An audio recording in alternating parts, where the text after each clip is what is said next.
direction so like far throughout Invitational. Yeah, got to come up with a better name for that. But let's take a look at the bans and picks now. We'll get the maps up on screen and see where exactly these two teams want to take this series. All right, well, we're going to have Bank banned out by SSG first. Honestly, not a big surprise there. And Villa banned out by Team Empire. Another map that Empire really doesn't have too much experience on. We'll be rounding out to see what they're going to pick. Coastline will be opted for first by Team Empire. And SSG will have next pick, and it will be Oregon. That is going to make sense. I mean, looking at their record overall, again, not many losses over at any map, really, when you take a look at Team Empire. But Coastline is one of the ones we've seen them play pretty much more aggressively. SSG, also known to love Oregon, but that is a bit dangerous, again, just due to the very neutral nature of Oregon, that they go for that as their pick instead of leaving it as the decider. The decider, by the way, the last bands coming in is going to end up being Clubhouse once again, the same as our previous series. We'll have a very epic clash on Clubhouse if we do need to go to that third map, which I would personally say is a high likelihood. These two teams, I would put them on a very even level right now. The thing you have to remember as well is that Team Empire has gone on an absolute streak in their online games, and so far, here at Invitational, they're undefeated as well, whereas Spacestation has been a little bit more inconsistent over the past months. Both teams, though, have just as much promise for where they could go in the future. Well, I think it's been said all day with every single game that's been casted on the B stream, as well as our stream over here, the A stream. This is going to be a barn burner, ladies and gentlemen. Here is our first map stats for Coastline, as you guys can see at the bottom of your screen right here. SSG over by this hand. I still suck at this, but SSG over by this hand. 4 bans on this map, 2, 2, and 2 right across the board. Whereas you can see why Team Empire wanted this map. 6 bans, but 5 wins, 0 draws, 0 losses. Empire knows how to play Coastline. And it's actually one of their lesser banned maps as well. Normally we'd be looking at Bank and Villa as the two maps that they like to take out the most. That's more of a middle of the pack banned map for them. But still though, going to be feeling comfortable on it since they have a positive record on it, as they do with basically every single map in the pool currently. They've only got draws besides wins, so they are definitely looking strong on any avenue. I'm pretty sure that the key to victory, at least for today, is just due to the APAC dance, the Norangu dance, ladies and gentlemen. We've seen it so many times so far by a myriad of different teams, and it seems to be every single time that that team starts it up, they win. Fnatic did it the last time, Fnatic won. Norangu started it, Norangu won. Everyone's just winning when you start the Norangu dances. So, or Norangu, excuse me. Guys, well, we're getting into it now. We've got the bans coming in on our first map of the series on Coastline between Spacestation and Team Empire. A slot in the playoffs is on the line, as well as a higher seeded position going into the quarterfinals, as this is the upper bracket exit point for the team that wins this matchup. Ash, the target ban coming out there from Spacestation, specifically meant to target Joystick and eliminate his potential in this matchup. Yeah, and here's the one thing that no one really understands about this Ash ban. The main thing is that when you take it away from Joystick, it hurts him quite a bit. He's not nearly the player that he is when he has it. Rampy can basically do the exact same thing on any other 2/3 speed operator. So he's very proficient with his operator choices. Actually, most notably, his most proficient operator being Glass, and it's actually going to make it through ban phase. On Coastline as well, which is a map where I feel like he can have a whole lot of utility uses, a lot of windows for him to play off of, in addition to the smokes in general that he's going to have for usefulness. So we should definitely expect to see him coming into the fold. Maybe not on the first round, but definitely something that they're going to try and sneak in if at all possible. Picks will not show it coming in for the first round, as it's looking like guys on Empire that'll start off on defense. We'll go to Hookah and Billiards to start things off. 6th pick is going to be utilized by Karzeka to go over to the Bandit. I think Redeemer is deciding if he wants to use his currently, but we'll decide against it. Had a conversation with Rampy back at our hotel here in Montreal. He said he really enjoyed being back on the role of Buck. He used to play Buck quite a bit when he was on Noble. Noble now Orgless, if you didn't know that. Rampy used to be on there when they initially got into Pro League and then got picked up by SSG. He really hadn't donned the mantle of Buck for quite a while. But finally, as rosters, the roster move has went around SSG, at least with operators and so on and so forth for their roles, he has gotten to pick that back up. And so far, it's really shown how effective he can be.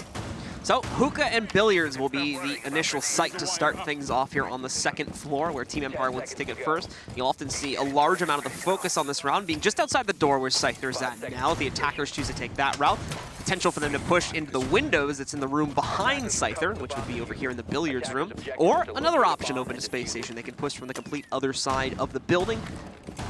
Slowly clear things out from that direction too. A lot more options here on Coastline to approach the actual take of the building, which makes it sometimes a little bit, well, slightly more attacker favored than some of the other maps in the pool.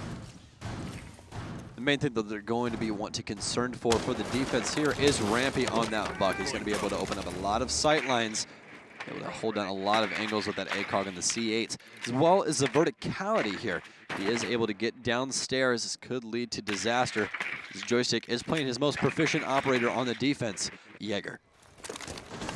Rampy going to continue to move in just a moment here. Meanwhile, Joystick, of course, running around on the Jaeger. Up seeing the going down there. And Joystick, and meanwhile, we'll get the first phone call thrown at him. There's already an attempt to hunt him down. Rampy can hear the noise down the hallway, and it does look like Joystick wants to play against it. He's being harassed by Redeemer's drone, and it works as a perfect distraction to allow Rampy to walk right up to the kill hall and take him out of the fight. Looks like SSG has not missed a beat since yesterday against Rogue, looking like the exact same Space Station Gaming roster that was absolutely electric during that Rogue match yesterday.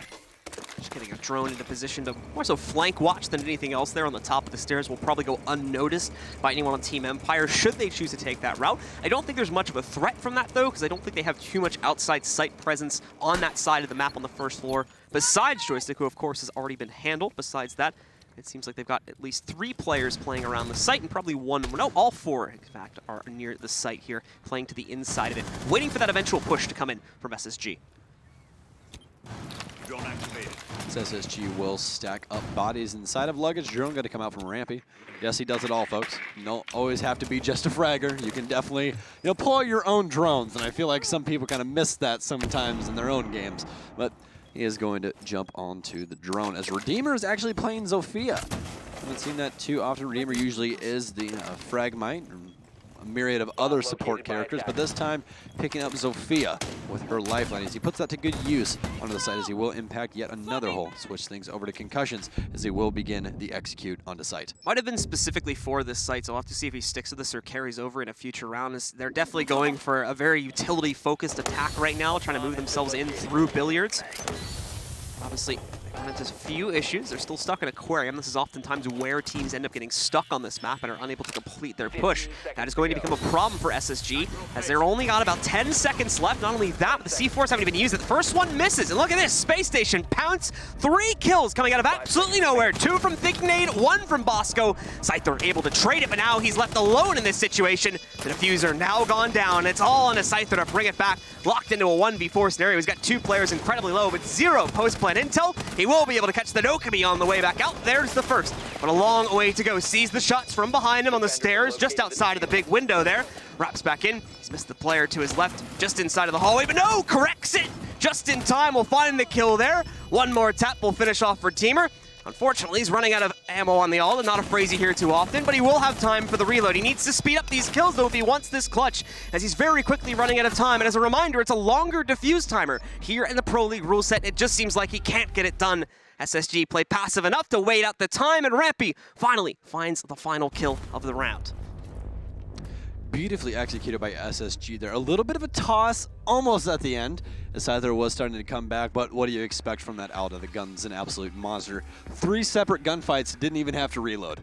I mean, that's really just the story of that gun as a whole. But on the other side of things, Space Station, very fine execute coming out from them. A myriad of different ways that they handle that situation. Got control of the VIP hallway as well as their push onto luggage. Getting rid of that evil eye underneath of the billiards table was a massive thing for Redeemer, as well as keeping the smoke concussed to where they could get the plant down early on enough. Just a million different things that they had going on there. Much like what we were seeing from Fnatic almost. Yeah, I was actually going to make that, but yeah.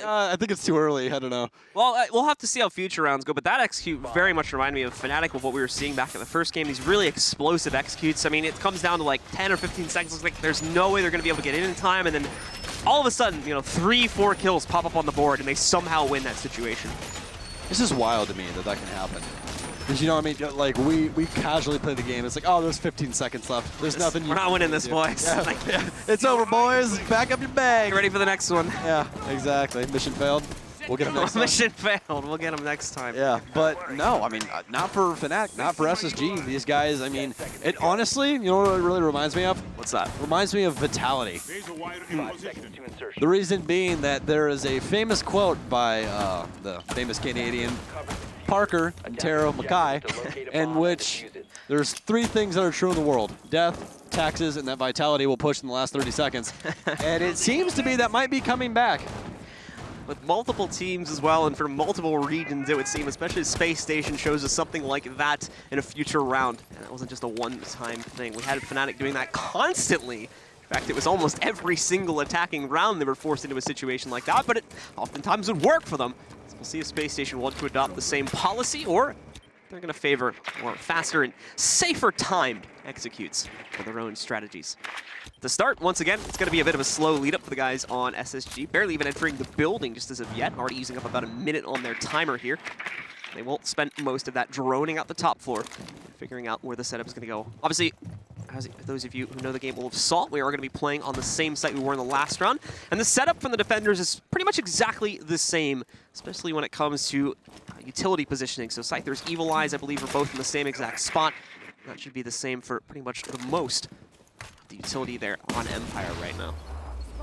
A bomb has been located.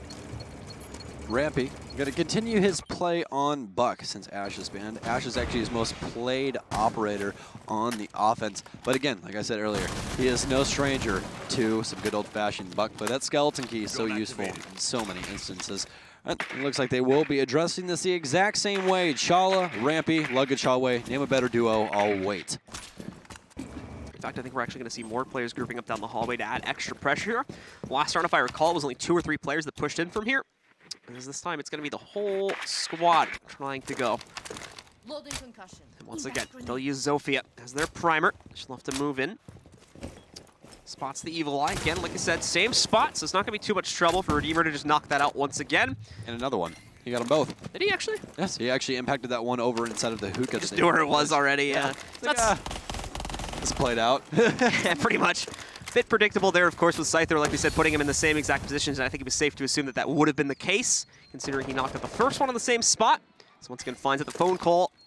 Not coming out just yet. He still has both of them as well. Scyther, though, finding that first kill, but it's short-lived as Rampy is able to trade it back by knocking out Joystick. As you would expect, though, both the Nitro Cells, or all the Nitro Cells that would still be alive here on Team Empire, are still in the fold, so they do have to be careful of that. But Scyther picks off another one from the Cool Vibe stairs. Now, we've got Thinking Nate, however, sneaking in, but his play is short-lived as well. Immediately traded out by Shock. The plant, though, might sneak its way, and he's going to force the issue. It looks like he's actually being affected by the smoke too heavily. It goes down under the ground. Post-plant positions are not going to be anywhere near as strong as they were in the last round, though, so Empire still has a real chance to bring themselves back into this one and tie it up at 1-1.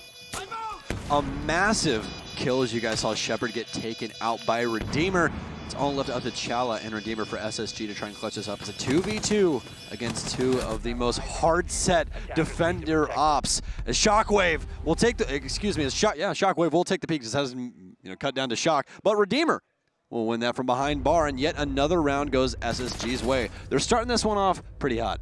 Definitely the case. 2 wins in a row now on the Hookah Billiard sites, which means more than likely Empire should be moving on to another one. However, I say that, Empire did in the past at DreamHack Winter play Aviator Games Room on Villa like 4 or 5 times in a row, so that possibility is open. But it won't be the case this time. It looks like they've switched it up over towards the bars, and we'll play the same position, just downstairs instead of on the top floor.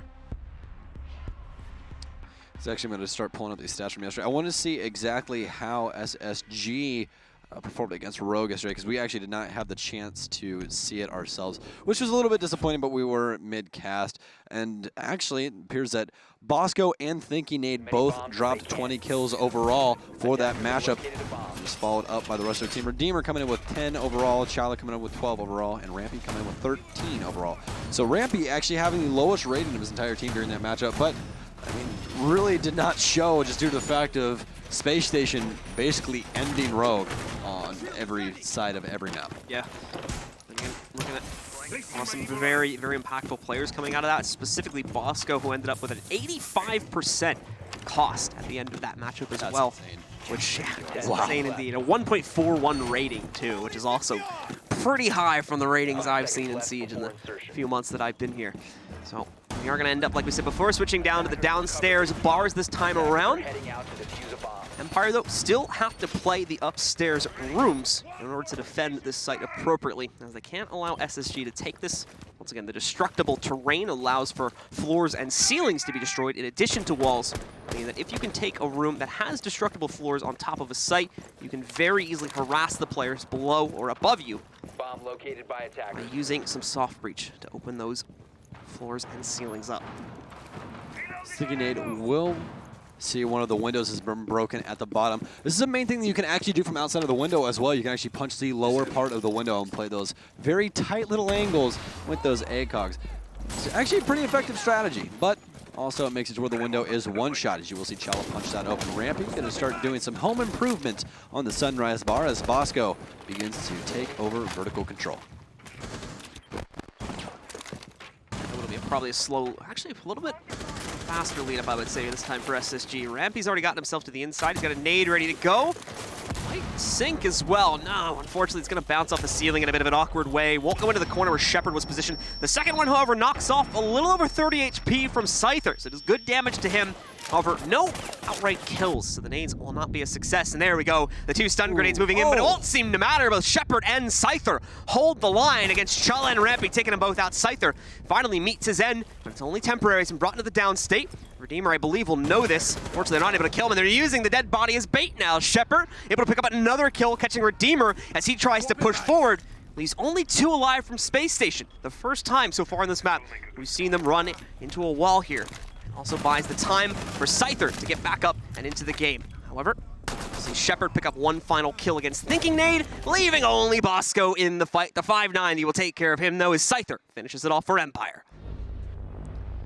Those SMG-11 kills today have just been so impressive. Today, it's the whole tournament so I mean, far. it's crazy how good they are with the SMG-11. Like, that thing's recoil pattern is just so weird now.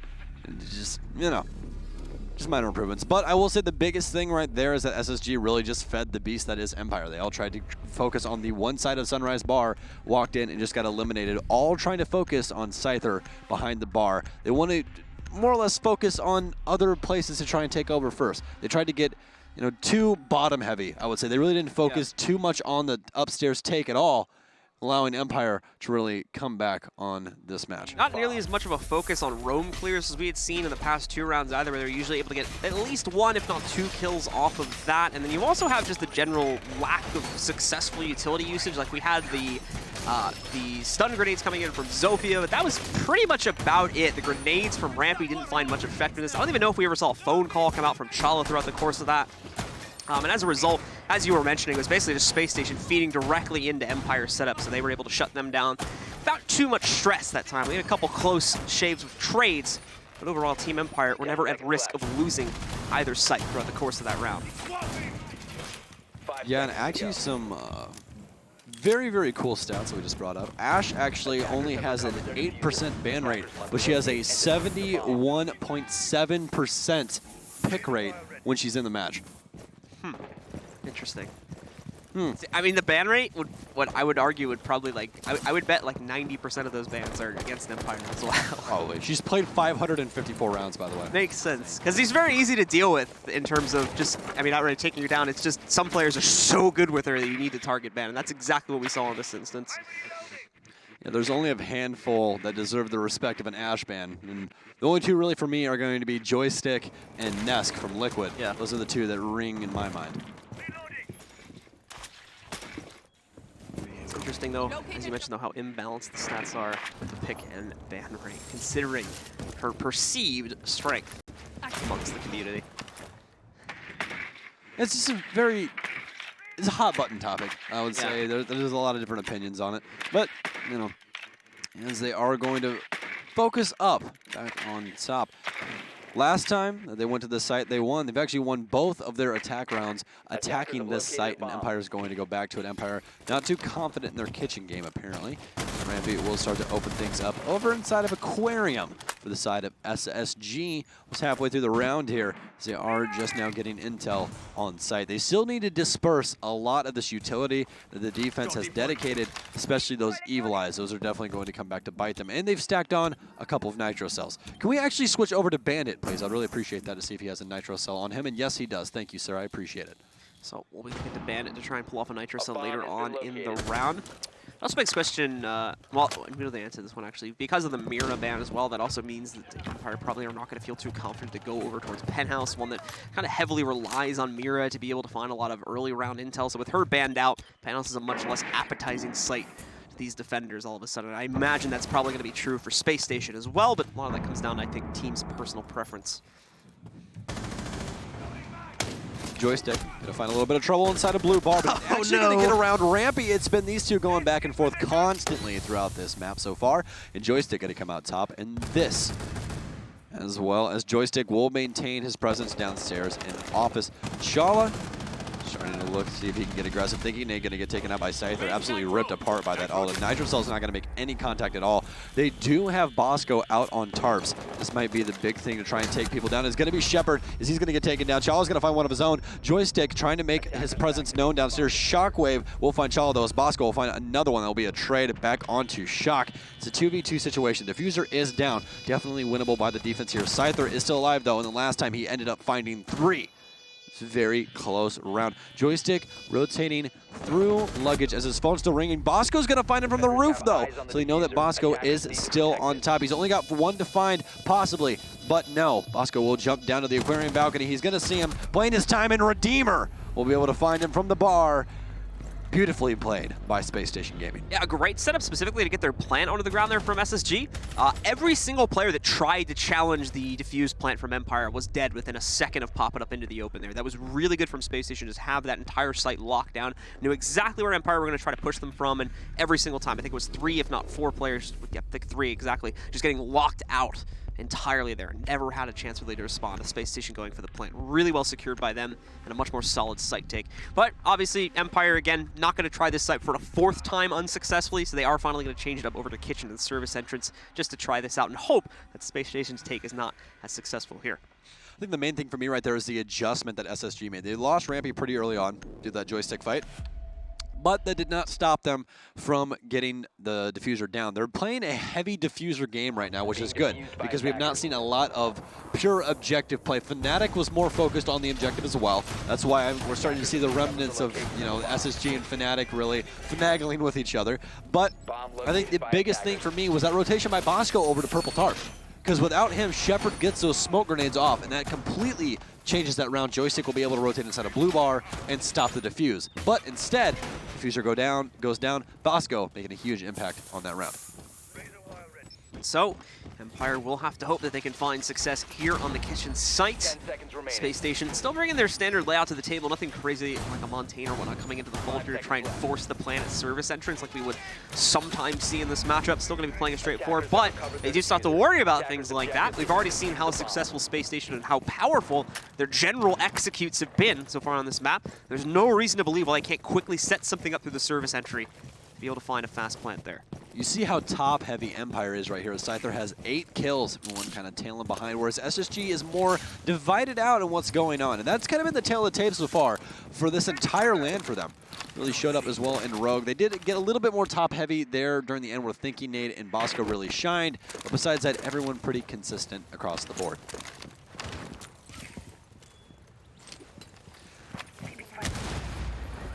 As Thinking Nade start to show his presence over on double window. They are concerned about the front door, and the main thing that they want to be concerned about with the site is that vertical presence.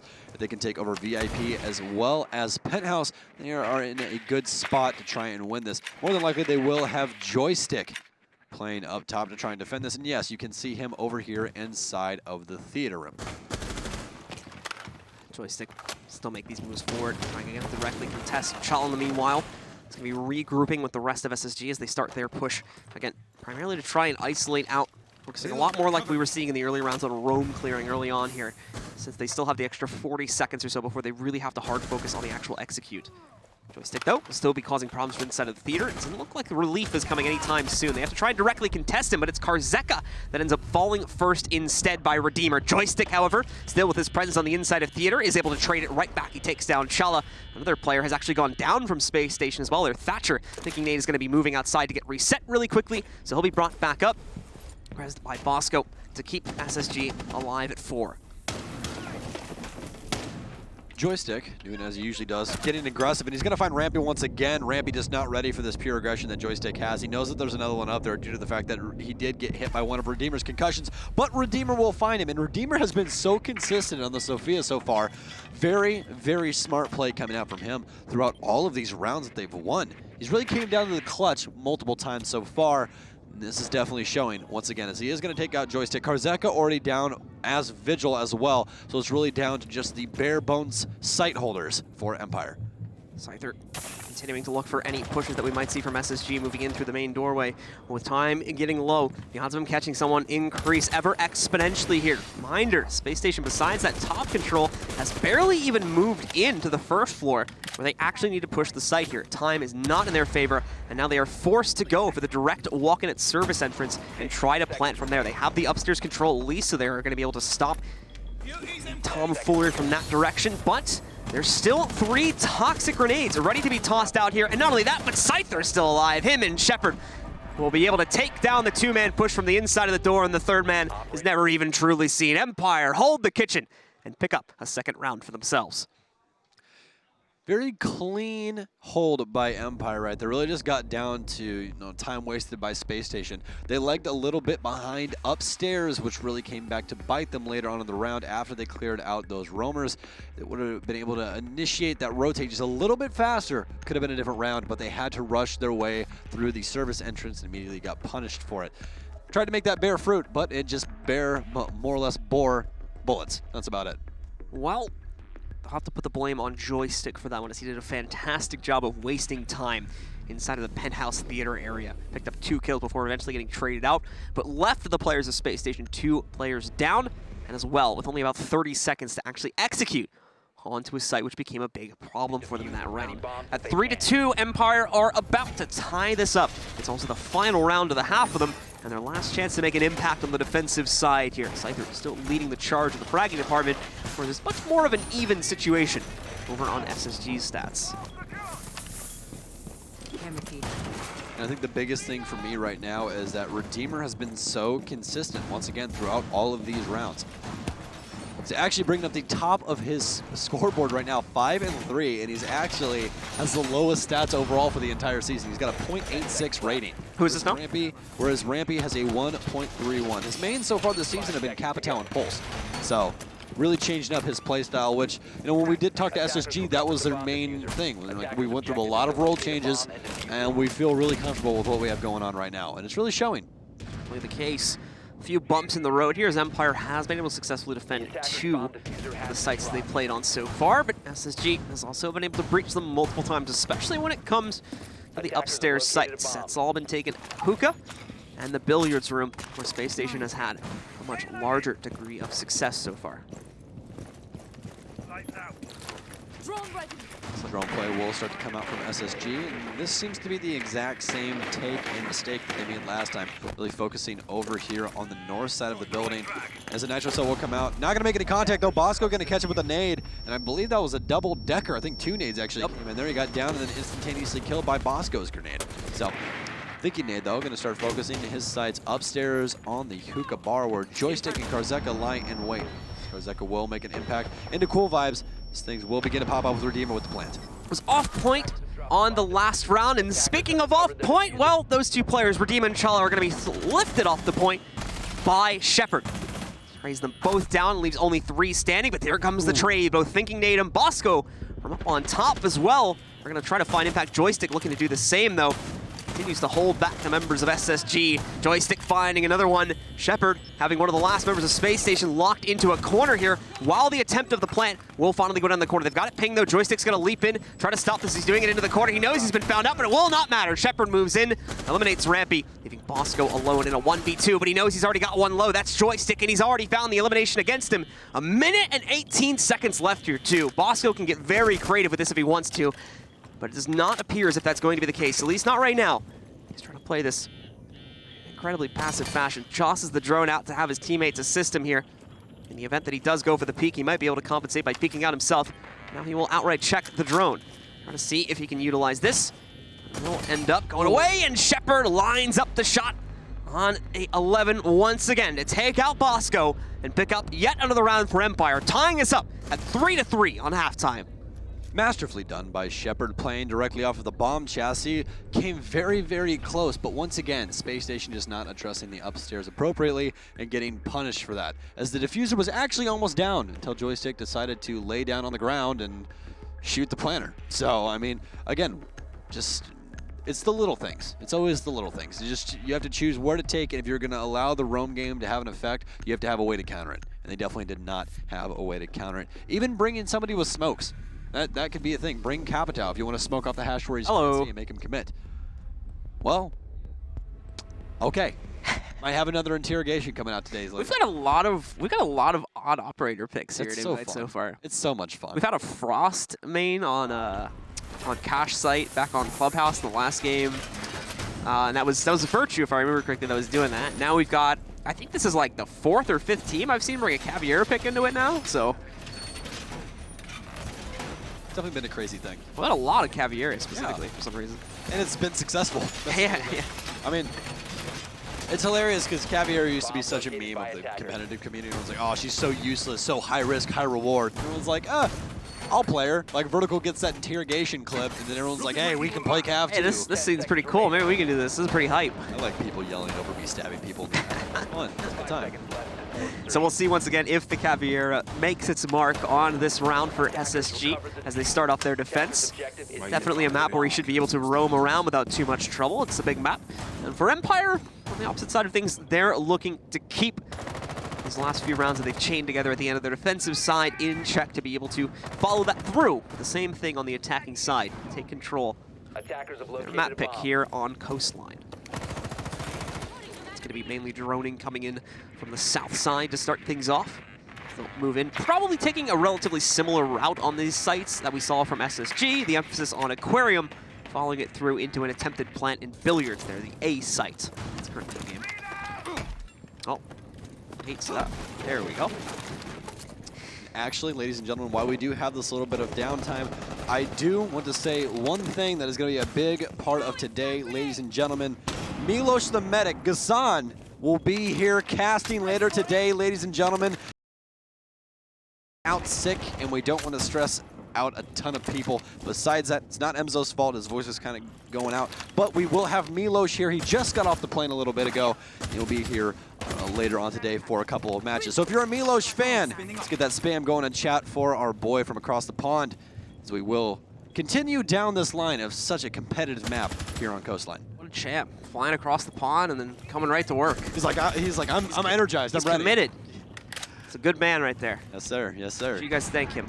But moving on into this round, once again, we've got Team Empire going for the slow crunch onto Billiards Room as expected. Joystick still playing around downstairs to watch in case there is going to be any roaming presence. There is not a whole lot down here except for potentially Rampy on the Caviera. But he's in a very different position from where Joystick is currently looking for. Rampy, the meanwhile, holding just inside of Kitchen with the cool vibe steps, mainly to catch a flank. And that would be obviously a very easy interrogation if he could catch Joystick specifically. So that's what he's looking to find. Joystick, in the meanwhile, does manage to take out at least one of the mute jammers. For the rest of Empire, though, they're still stuck in Aquarium. They haven't been able to make that push to the inside of the actual Billiard site just yet. Things moving pretty slow for Empire, actually, as they're kind of staring down the exact same thing that they had set up when SSG was attacking. But this time, proving to be a lot more prevalent for the defense and the offense, is SSG did a pretty good job of picking it apart. But it seems like Empire really has control of what they need in order to make this work. Shockwave going to start, that dang name, man. Shockwave, though, gonna start over here on the Tarp's window as he tries to get some presence on the back of sight. As we are entering 20 seconds, and things are about to get a little crazy as he's going to lose a gunfight to Redeemer. Joystick trying to find Caviera downstairs, and he will successfully do so. Switching over to the IQ since the Ash is banned. Shala to find one, and it's just a myriad of kills from every single angle. It's 3-2. It's in SSG's favor, though. That might change, though, as Bosco's actually going to find one, and Chola find the last one. Space Station going to start this defensive quarter off right with a win. Chala just trying to push himself further and further into a corner there. You can see he's ducking down, but there's nowhere to run in the final seconds of the round. Has to duke it out with the 5-9. He gets the job done, however, and now allows for Space Station to take the lead once again at the start of the defensive half at 4-3. Also, obviously much cleaner than we saw from Empire, immediately taking control of the first site that they've gone to over here on the hookah site, compared to Empire, who I don't think ever actually won hookah billiards. No, they did not. Yeah. No. They lost it every single time. That was actually all 3 of the offensive rounds won Were hookah by billiards. SSG or hookah billiards. Yes. The one they lost was Kitchen. Correct. It was kitchen, and then 2 at bar, if I remember correctly. Yes, correct. Yeah. So, Your bombs from being obviously a defused by favorite site on attackers. the attack for SSG is certainly going to be the hookah billiards position if they play for matches in the future. Still have a little bit of work to do on those downstairs sites, but for SSG on their own defense, they'll move over to the penthouse theater sites for the second one. This is with the Mira being banned out, so obviously we don't have that option coming in. We do have the dock coming out, however, for Rampy, in addition to the clash on Thinking Nade as well. Little clash coming out. Thinking Nade's role swap is definitely apparent from when he was playing at USN. There's a lot of differences. No longer has the buck, playing a lot more supportive ops, but again, doing a damn good job of it. Again, having the highest rating of his team yesterday besides Bosco.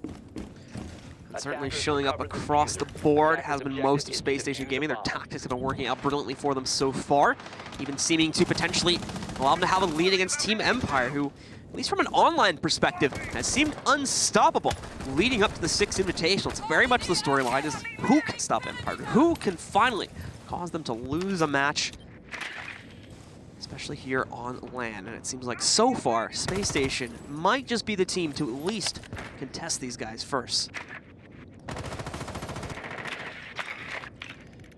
Empire.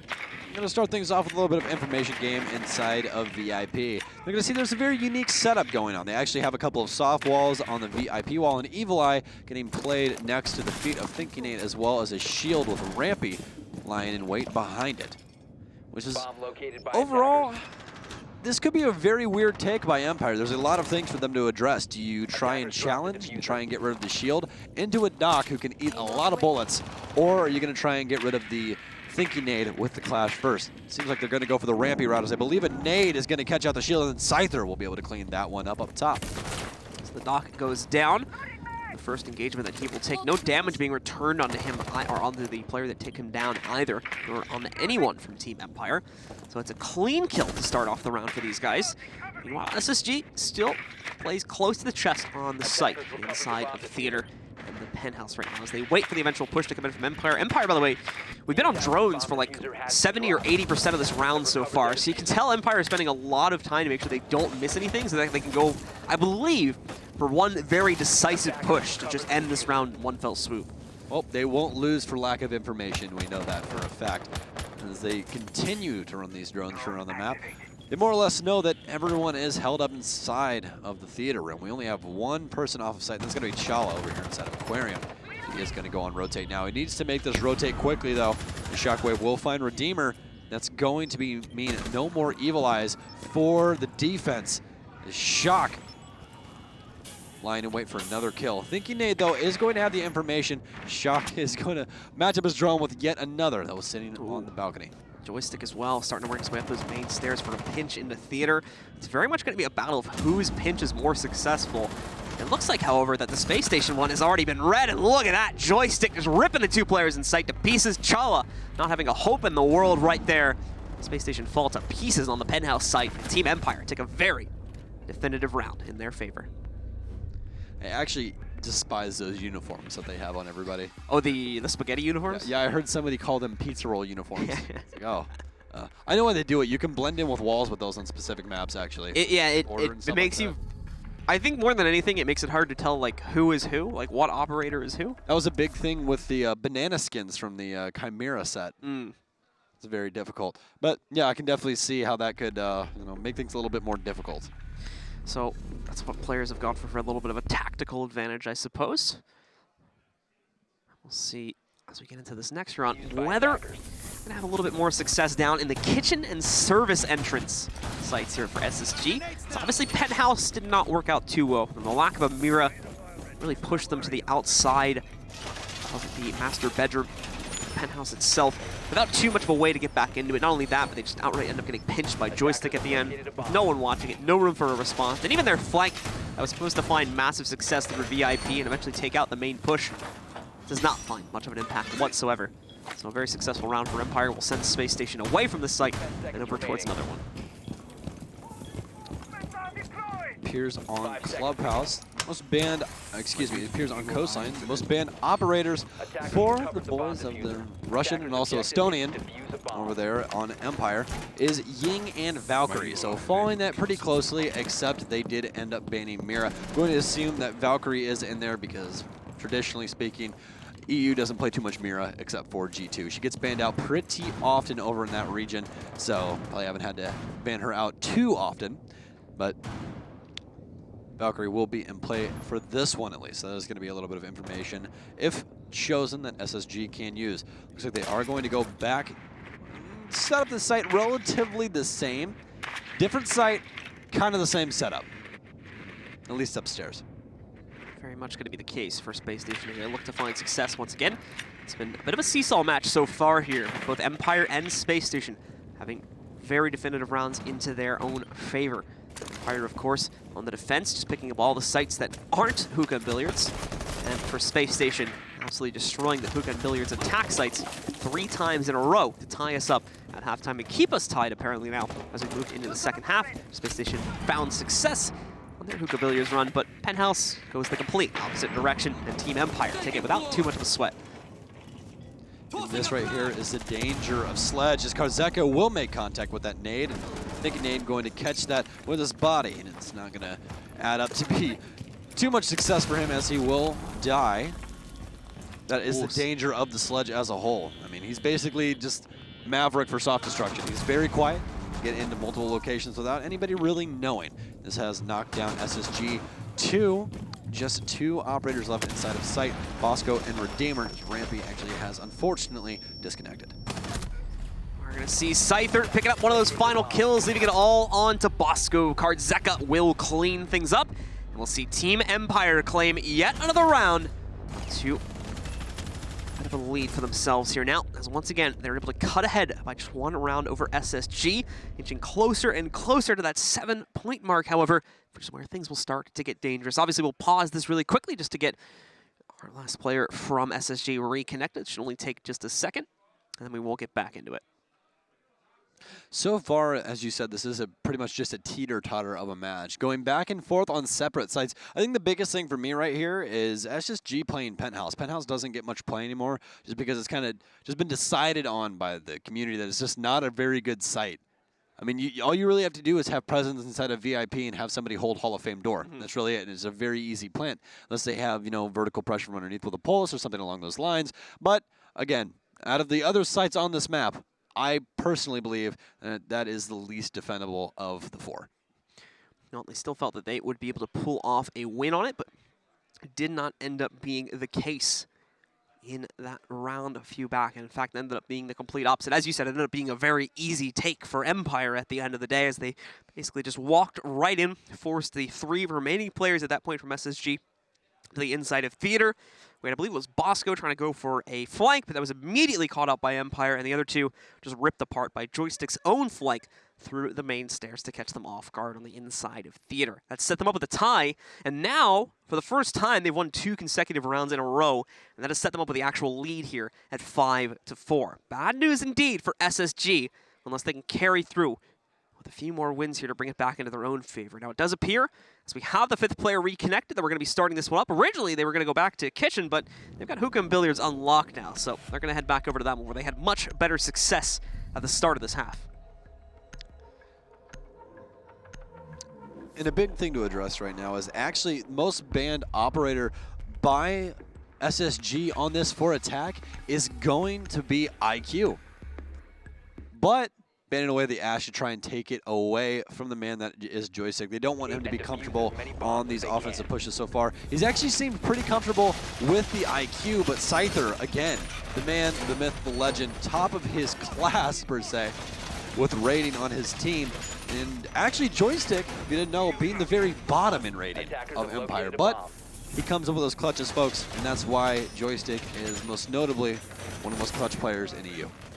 We saw him coming back into the fold of these past couple of rounds. He's certainly had a lot more effectiveness so far on the attacking side compared to his very, very inconsistent results on defense, where we barely saw much impact from him whatsoever. The attack, it's been a much different story, very much alive and well. We've already seen a nice little double kill come out from him already as he closed out the penthouse round just 2 rounds ago. It's been Hookah Billiards, Space Station with a very, very similar setup, if not the exact same, from what we saw in round number 1 of this half. For Team Empire, it's time to attempt this again.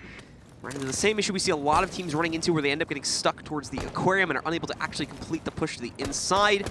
The attempt is one of the few rounds, I think, where Joystick on the attack has actually failed to find impact as well. And as a result of that, Space Station were able to easily shut it down.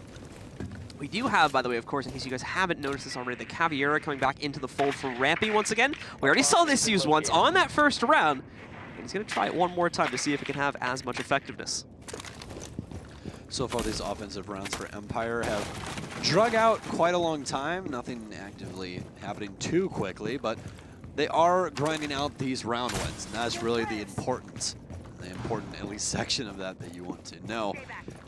But it does seem like they are going to start those off with more of the same. Joystick on hunt for some roamers, as they will use a very well-placed punch hole and try and gain some vision inside of blue. He's actually going to see somebody on their phone. I believe he's going to try and rotate into blue and shoot him through the floor here.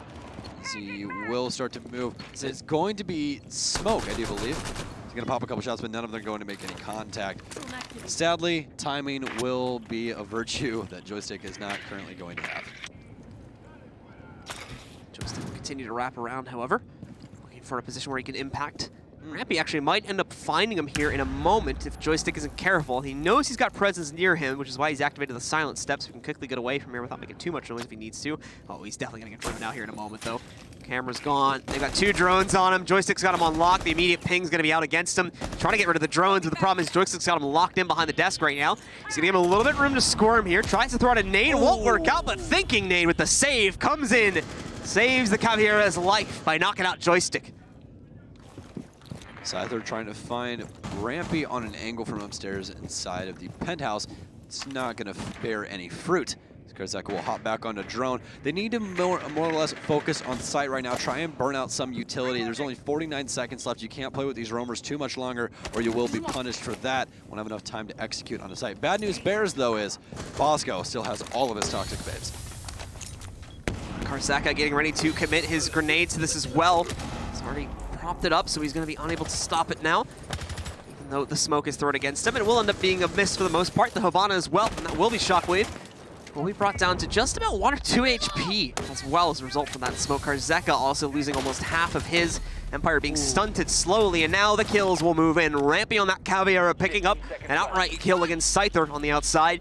The last 3 actually are able to get into a position to attempt to plant. Oh, and the spam coming from Shockwave is able to knock out Chala. Still, though, they interrupted the plant. That's going to be a big problem for them. Now, though, thinking he picks up another kill, we can see Karzeka holding on his own, but at the end of the day, they will stop the defuse, and the time will run out. A near clutch from Karzeka, but just not good enough, as we do end up seeing Space Station hold the hookah and billiards room for a second time here on their defense. I mean, do we expect anything different from these teams? Just trading monumental blows back and forth, and that was a hell of a round right there. Absolutely grinded out by SSG for that round victory. I mean, trades back and forth all along that round, and actually, Rampy coming up very, very clutch with that window. There is going to be a tactical timeout called by SSG, as Lycan feels the need to explain a couple things to, refuel the ship. It's got a lot of talk specifically aimed at thinking nade there as well. So I'm curious to what the focus is on. But it looks like the conversation is already coming to an end here soon. And the team just discussing amongst themselves what the plans are going to be for the next few rounds. Gotta get the hand claps going there, Redeemer. I like that. Yeah. I need his mouse, by the way. That white G703, my God. It's a beautiful mouse, man. Jeez. How do I just have to have the standard black one? Gosh dang it. I need like a rare mouse, dude. A rare mouse? A rare mouse. You don't see those white G703s that often, honestly. Maybe he's special. Yeah, he's got the hookup. Maybe I just need to talk to him after, like, hey man, can I have your mouse? So we'll get ourselves into the next round, of course, and it's going to head back to the kitchen, which so far has gone decisively into the favor of Empire. They'll certainly be happy to head back to this site once they figure out that is what it is. Meanwhile, for the defenders, it's time once again for them to figure out if they can close this out for some reason. It just seems like that site is the only one we can see the guys on SSG able to close out on successfully. So we'll have to hope that that's not going to become an issue for them, being able to only win on hookah and billiards. That will not carry them all the way through to a 6-6 tie, unfortunately. So we will be heading down to kitchen for only the second time today. Empire went down here once they did achieve victory. We'll see if SSG can do the same. After that tactical timeout taken by SSG, you're going to expect to see maybe a little bit of change of pace in their style of play. They did really have to grind out that last round, and I believe that's exactly why Lycan chose the time to take that tactical timeout. Give them a little bit of a breather after such a hard-fought round. Very much the case to let them mentally reset and prepare themselves for what is going to end up being a much more difficult round given the history on this site and really any other site besides hookah billiards for the guys on SSG in this map so far. 5-5 tie. It's 2 away for the win on both of them, but it needs to be 2 in a row, otherwise OT is going to be triggered yet again. It's only on the first map as well. Still got a lot more frags to be found between these two teams. There's a lot on the line for all of our winners matches today, the winner of which will move on into the playoffs starting on Friday. Gives them a few days off, gives them a nice seed advantage moving into that final as well. And overall, certainly leads into being in an advantageous position heading into the quarterfinal bracket starting on Friday. Yeah, anyone in the loser's bracket currently will have to play tomorrow. It is a big victory here. If you are able to win today in the winner's bracket, that means you have 2 days off before you have to play any game. That's a lot of time for rest, relaxation, going over a couple of different strats and stuff you want to fix in VOD review, so on and so forth. It also gives you plenty of time as Joystick actually gets another spot on the IQ. Nicely done. It also gives you a lot of time to actually just sit back and watch through a majority of the games. With how kind of packed the schedule is, I would imagine teams to a certain extent might be struggling, at least to catch some of the games that might be going on at the same time as theirs, since we have the dual streams going and whatnot. So some teams may be crunched to actually try and watch all these games because there's so many going on in one day. But obviously if you have 2 full days off, that's going to give you so much extra time, as the metal bar has proved to be the enemy of IQ once again. It gives you so much extra time to really figure out your potential opponents and how you're really going to focus on making that run through the playoff bracket come this weekend. And it's almost comical that we come back from an absolutely hellish month of January, the super month, and we go right back into group stage where we have 2 streams going and a major amount of games as well. But we absolutely love it over here in Montreal, ladies and gentlemen. Besides the cold, I'd say that's the only bit that we're not really enjoying. But 50 seconds left on the clock. If you guys have wondered why we're kind of off topic, there's really not going anything on, but Scyther is going to change that for me as Redeemer will go down. Empire looking to take their round on kitchen. Charlotte going to look to try and pick one up on his own, but it's Thinking Nade striking first for the SSG side of things. Shockwave seems to think that there is going to be someone behind this desk. He's keeping a close eye on it, but the spam is in the wrong spot. It's the same on both sides. Everybody going to be missing shots, but ultimately it's Chala that comes out on top. Scyther, however, was able to find a trade on the Thinking Nade. He's going to look for another one. Nice aim coming out from Scyther. Once again, he's an absolute monster. Nearly takes down Rampy, but he's able to dodge down the steps just in time. Still has some stun grenades ready. Problem is going to be time here now. Otherwise, Spacestation will be able to pick this up successfully. Another pickup found by Shepard. Shepard specifically going to be moving in, trying to res another one of his teammates that also ended up going down here. Karzeka, in the meanwhile, pushing into the site to try and open up a path for the diffuser to get in and go for the plant. But no, it's not going to work out. Spacestation, sit back, relax, let the timer run out as they will claim yet another round, pushing them onto map point first. And what a timeout there by Lycan. I definitely think that was the appropriate time. You guys saw Spacestation take things a little bit slower, let Empire try and just play into what SSG was trying to do, and it worked beautifully. Lycan, hell of a coach, man, let me tell you. The adjustments that they made there, you guys saw that Chala played very slow at the front desk, did not let any pressure really mess with him at all, and it was a beautiful sight to see, as well as Rampy not trying to take immediate gunfights either. He really bided his time, tried to rotate up main, and immediately when he gets in that gunfight with Scyther, he's like, nope, need to play my life, and just sprints to security, which is exactly what I would have done, because that man almost took his head off. It was so close. So close.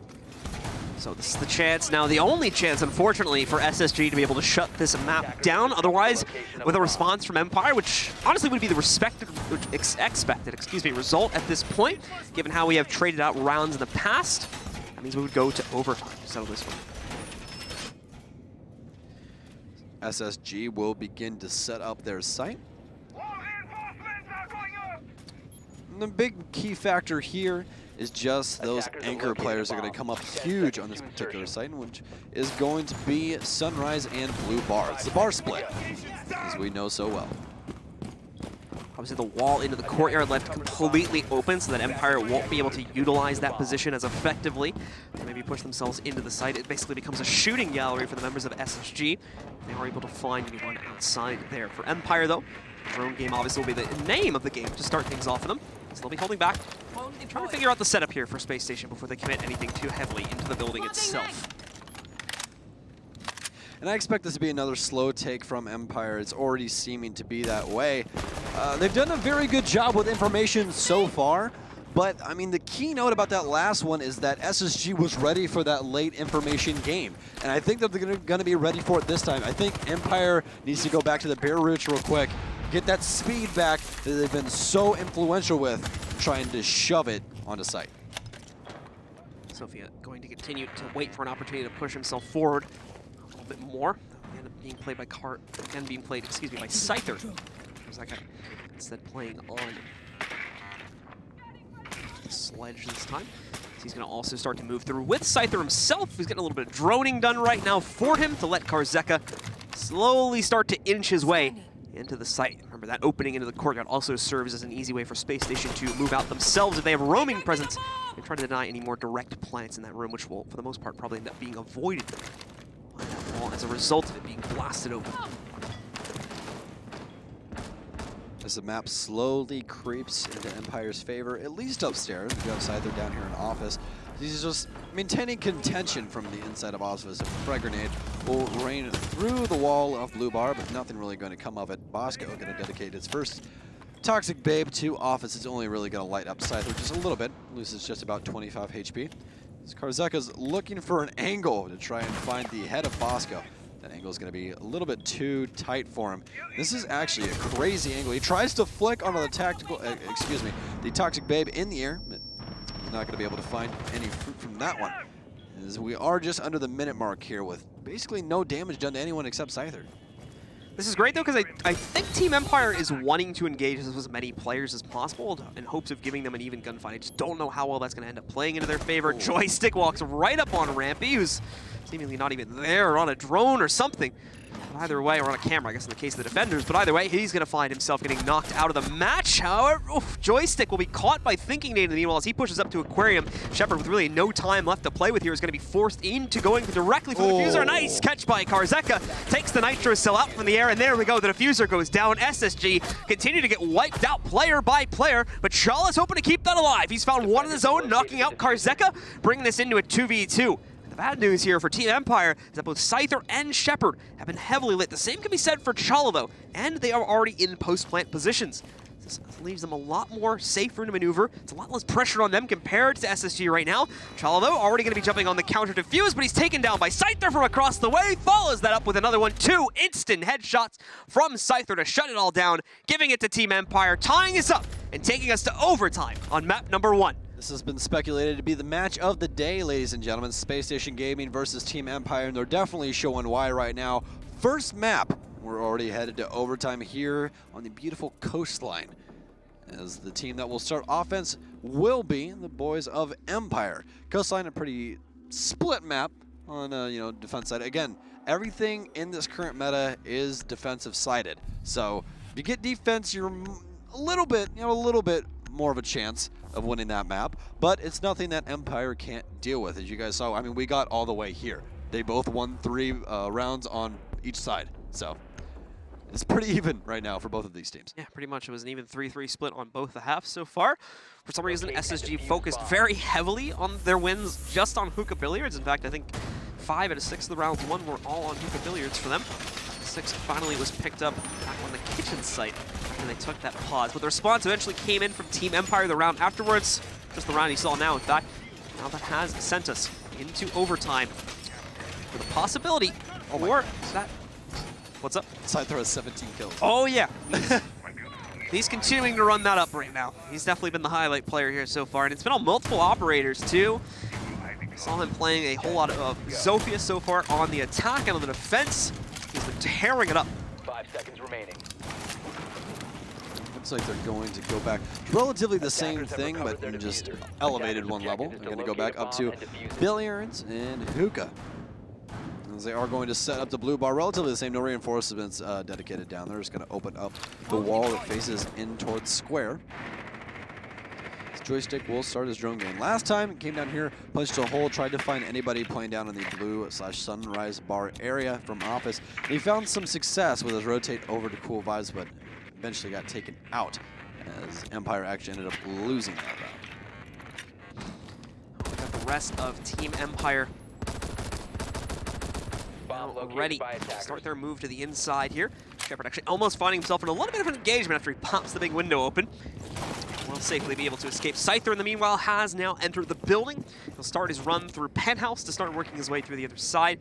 Now, as a reminder, the main focus for Empire in every past attempted take on this site has been to move through Aquarium. They have not really tried much else besides that yet. That is the quintessential attack strategy for these sites, is generally what we see. Time to make a But it looks like we might be seeing a slightly different approach this time. There's still going to be presence coming in through Aquarium, but they also have quite a few players messing around with VIP right now, opening up a possible opportunity to pinch out the hallway players from here. Most of the focus of Empire on Aquarium right now, as things will start to ramp up just a little bit. Karzeka going to show his presence inside of there. His drone will get taken out by an Evil Eye, sadly. But still plenty of time left on the board. They have to disperse a lot of this spaghetti that's been dropped on the ground, or barbed wire. But that's relatively it, as they will rotate Scyther over to handle that situation.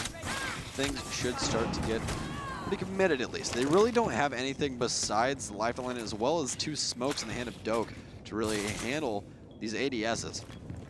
That kind of sucks. The only other person that has some expendable throwable utility is going to be Shockwave with his stun grenades.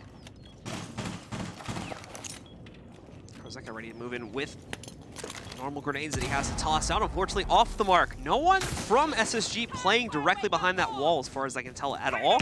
So all this utility is just going to be completely wasted, as there's nothing to be gained from that attack at this point. Time's starting to get a little bit low, which is why we see the smokes coming out now from Empire. They want a safe plant with enough time left on the clock for them to reattempt it if necessary, which is why they've now started forcing out the Toxic Babes from SSG and from Chalu specifically, or excuse me, from Cisco specifically. Now wait for them to expire. They should have just enough time to be able to move in and go for it. In fact, they found a hole in the smokes. Shepard going to be throwing it onto the ground. The last grenade, one of the C4 is going to move in. It won't find impact. So again, the plant comes in finally for Team Empire here. A 1-for-1 trade will be the way that the battle starts out as well, with Bosco along with the Hibana from Empire being eliminated, played by Shockwave. Really seems to be that nothing really ramps up until after. Poor Rampy going to get blown up by Claymore on the joystick. But it seems to me that nothing really ramps up until after a defuse goes down. Mute's going to get caught out. This is going to be Chala thinking he's going to go down as well. It's all left up to Redeemers. He will get taken down by Karzeka. That will put Empire on match point. Or excuse me, map point on their particular map. Right angle taken here by Karzeka in the post plant. Can't really do much to mess them. It's basically just his head, and even then you have the metal bars blocking your perspective a little bit. Definitely not an easy task to take down, so a nice swift cleanup coming in from Karzeka there at the end.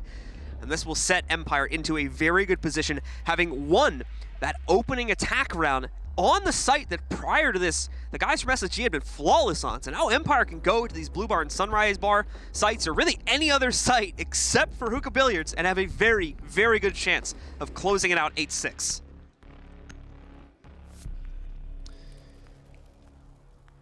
And we are going to be going back to bar split, as Empire did notice that SSG had quite a struggle trying to get inside of site there. More or less focusing on that north side where the staircase is to get up to Hookah Balcony, as well as a little off-skirt room right off of Sunrise. This one will show you right now. As you guys can see over here at the bottom left of your screen. Scoreboard update for you. Scyther 18-6. as well as Joystick following up with 11 and 6 on that side of things. But as they do enter defense, Empire looked pretty good on this setup. I think this is more or less just SSG's failure to take this site properly. They've really just started on one side and tried to force the opposition back just from that tiny room, and you can't do that. I would much rather see them trying to do an extended take upstairs, try and get some information, and just try and play for the longer game. I think trying to force that out is just not the answer. The only issue would be we have tried to see them explore options upstairs a little bit, and it's oftentimes just ended up wasting more time than it helps them gain ground throughout the course of the round itself. So it seems like they are lacking a piece of the strategy that is needed to get them actually onto the site and find that plant. As you said, they've largely just been forcing themselves with a pool entryway, but they've also tried for some upstairs presence too, and has not found much success there, mainly because of the active roaming presence we've been seeing from players like Joystick that have had so much success, specifically on these types of sites that SSG has been struggling Scanning on. for electronics. Once again, SSG will be on attack for this one. As it seems like, yes, they are going to be starting things off a little bit differently. No pool entrance shove this time around, as they will go for an upstairs take. They are going to be able to identify that out on the side of Empire, as Rampy will shoot 90 cam. Looking to go inside of Luggage. EMP going to go off for the side of SSG, as Empire's ready to accept whatever SSG is going to throw at them. Grenade going down on the roof again to take care of some utility that sits on the inside on the roof area. That's why they are throwing those on the roof. The IQ is spotting the technology right below. The Thatcher grenade is being thrown down to disable them. Obviously, you can't shoot through the very top ceiling. It's impenetrable. A myriad of holes just punched into the wall right now for Empire. Upstairs, so you got about 25 holes to choose from. You got to pick one and shoot it. He's got a Plinko board there, I think. Yeah, not very good odds. Rampy going to try and find a nade from underneath. Will this make contact? Will it kill Legion? No, it won't. It actually won't even do any damage. I think it fell. I think it actually did. It fell right down the hole. That's just feels bad, honestly. Karzeka not going to take any damage from that. Last little bit of that damage absorbed by the couch that he's standing on due to the angle. Minute 10 seconds left on the clock. This upstairs take is just dragging on for SSG. Not really finding any success, as they will finally find some damage on the Joystick. Still a lot of time left here for SSG to get themselves into a take, but they do need to start speeding it up soon now that we're below the 1 minute mark. 30 seconds is where you would really have to start getting worried if we're still in a 5v5 at that point. No longer will this be the case. Karzeka able to find one on his own. Looking for more on the outside. He knows he's got a lot of pressure coming in from VIP, but it's too late to adjust for it. Thinking Nate has found the trade against him, bringing us into a 4v4. They are no closer to that site take. We did see an additional player go down for SSG. That's Chala, but he's in a position where we can get him rezzed back up. So, even though we see the res going, he's immediately down to about 2 or 3 HP. Again, not knocked out just yet, but immediately brought down low. SSG time getting incredibly low. They're no closer to that plan as of yet. Only 20 seconds remain for them to make their move here. And meanwhile, you've got quite a few members of Empire still stuck safely on the inside of the bars. Where is SSG at? They need to commit to this push, and they do not have the time to get themselves in. Bosco, Joystick will trade blows. Joystick gets himself a double, but so does Bosco. It'll come down to these two fighting out in a 1 versus 2 situation here. Empire will, however, close it down with Shock and Joystick picking up the final kills, and with that, ladies and gentlemen, Empire will take control of map number 1 of the series, giving them a 1-0 advantage. Bosco, the most clutch player for SSG with 8 clutches in the regular season, but he's not going to be able to find it this time around, as Empire will walk away with their initial map. This mute animation is so cool. I know you guys can't see it, but it is one of the coolest skins that we have inside of this game. But fantastic game by both teams there, ladies and gentlemen. Empire edging out SSG in our first map. We will soon be getting the second one online after a couple bathroom breaks and everything else. That was a long match. Almost went the full distance of 15 rounds. We used 14 there. I see a couple of the players from Empire actually just walking by us now, so they'll be back at their desks in a moment, and we will be good to start the second map. Already that we can talk a little bit about what went on in that map. And the big story, at least for Empire, besides Joystick, which is, we just come to expect that at this point, was Scyther just going off round after round, especially at the beginning of the game when Joystick was a little bit more muted, I think, for that first 5 or 6 rounds we ended up seeing get played out. Scyther was just absolutely dominating. And again, you're probably going to be seeing him along with quite a few of the members of SSG throughout these clips as we have them play out. Yeah, SSG's offensive takes were very solid. again, they just had they have a major issue with their bar take on Coastline. They're definitely going to have to try and get that sorted at a later time. That's definitely going to be a main thing that Lycan's going to be talking about with them. It did seem like, to be honest, though, on that final push that they had started to clean up again, but it ultimately comes down to just a lack of that final push into the site. They had the positioning to make a push, but there was a fear of commitment, which is something that we had often been seeing from a lot of teams today. They get to that one room that's directly before the site push, and they're just unable to make it past that, and that was constantly the wall that we were seeing Spacestation run into, specifically, as you were mentioning, on the bar site, where they tried to force the issue 2 times in a row in the back pull entrance, eventually tried to adjust that in the overtime round, but still, even with the full upstairs control in their favor, couldn't make enough of an impact to actually get down and into that site with an adequate amount of time, lead them into that forced execute we saw at the end of the game. Well, the next map, ladies and gentlemen, is going to be Oregon, and this is going to be SSG's pick. The last time that I casted Empire on Oregon, they actually ended up losing to another team inside of the league that I was casting for at the time.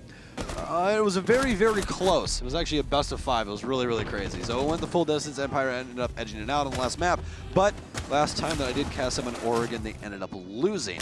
So we'll bring up those map stats for you when it becomes appropriate. But as of right now, we're going to finish out the replays from Coastline. Drop the bomb diffuser.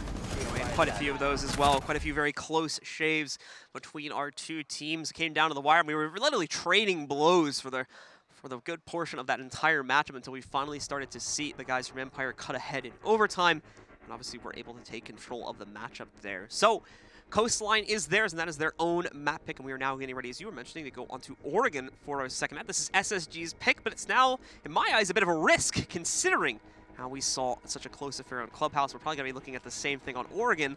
That means that SSG is willing to play a close game and now willing to take that risk of dropping the series entirely should those 1 or 2 crucial rounds that'll more than likely decide the game go against their favor.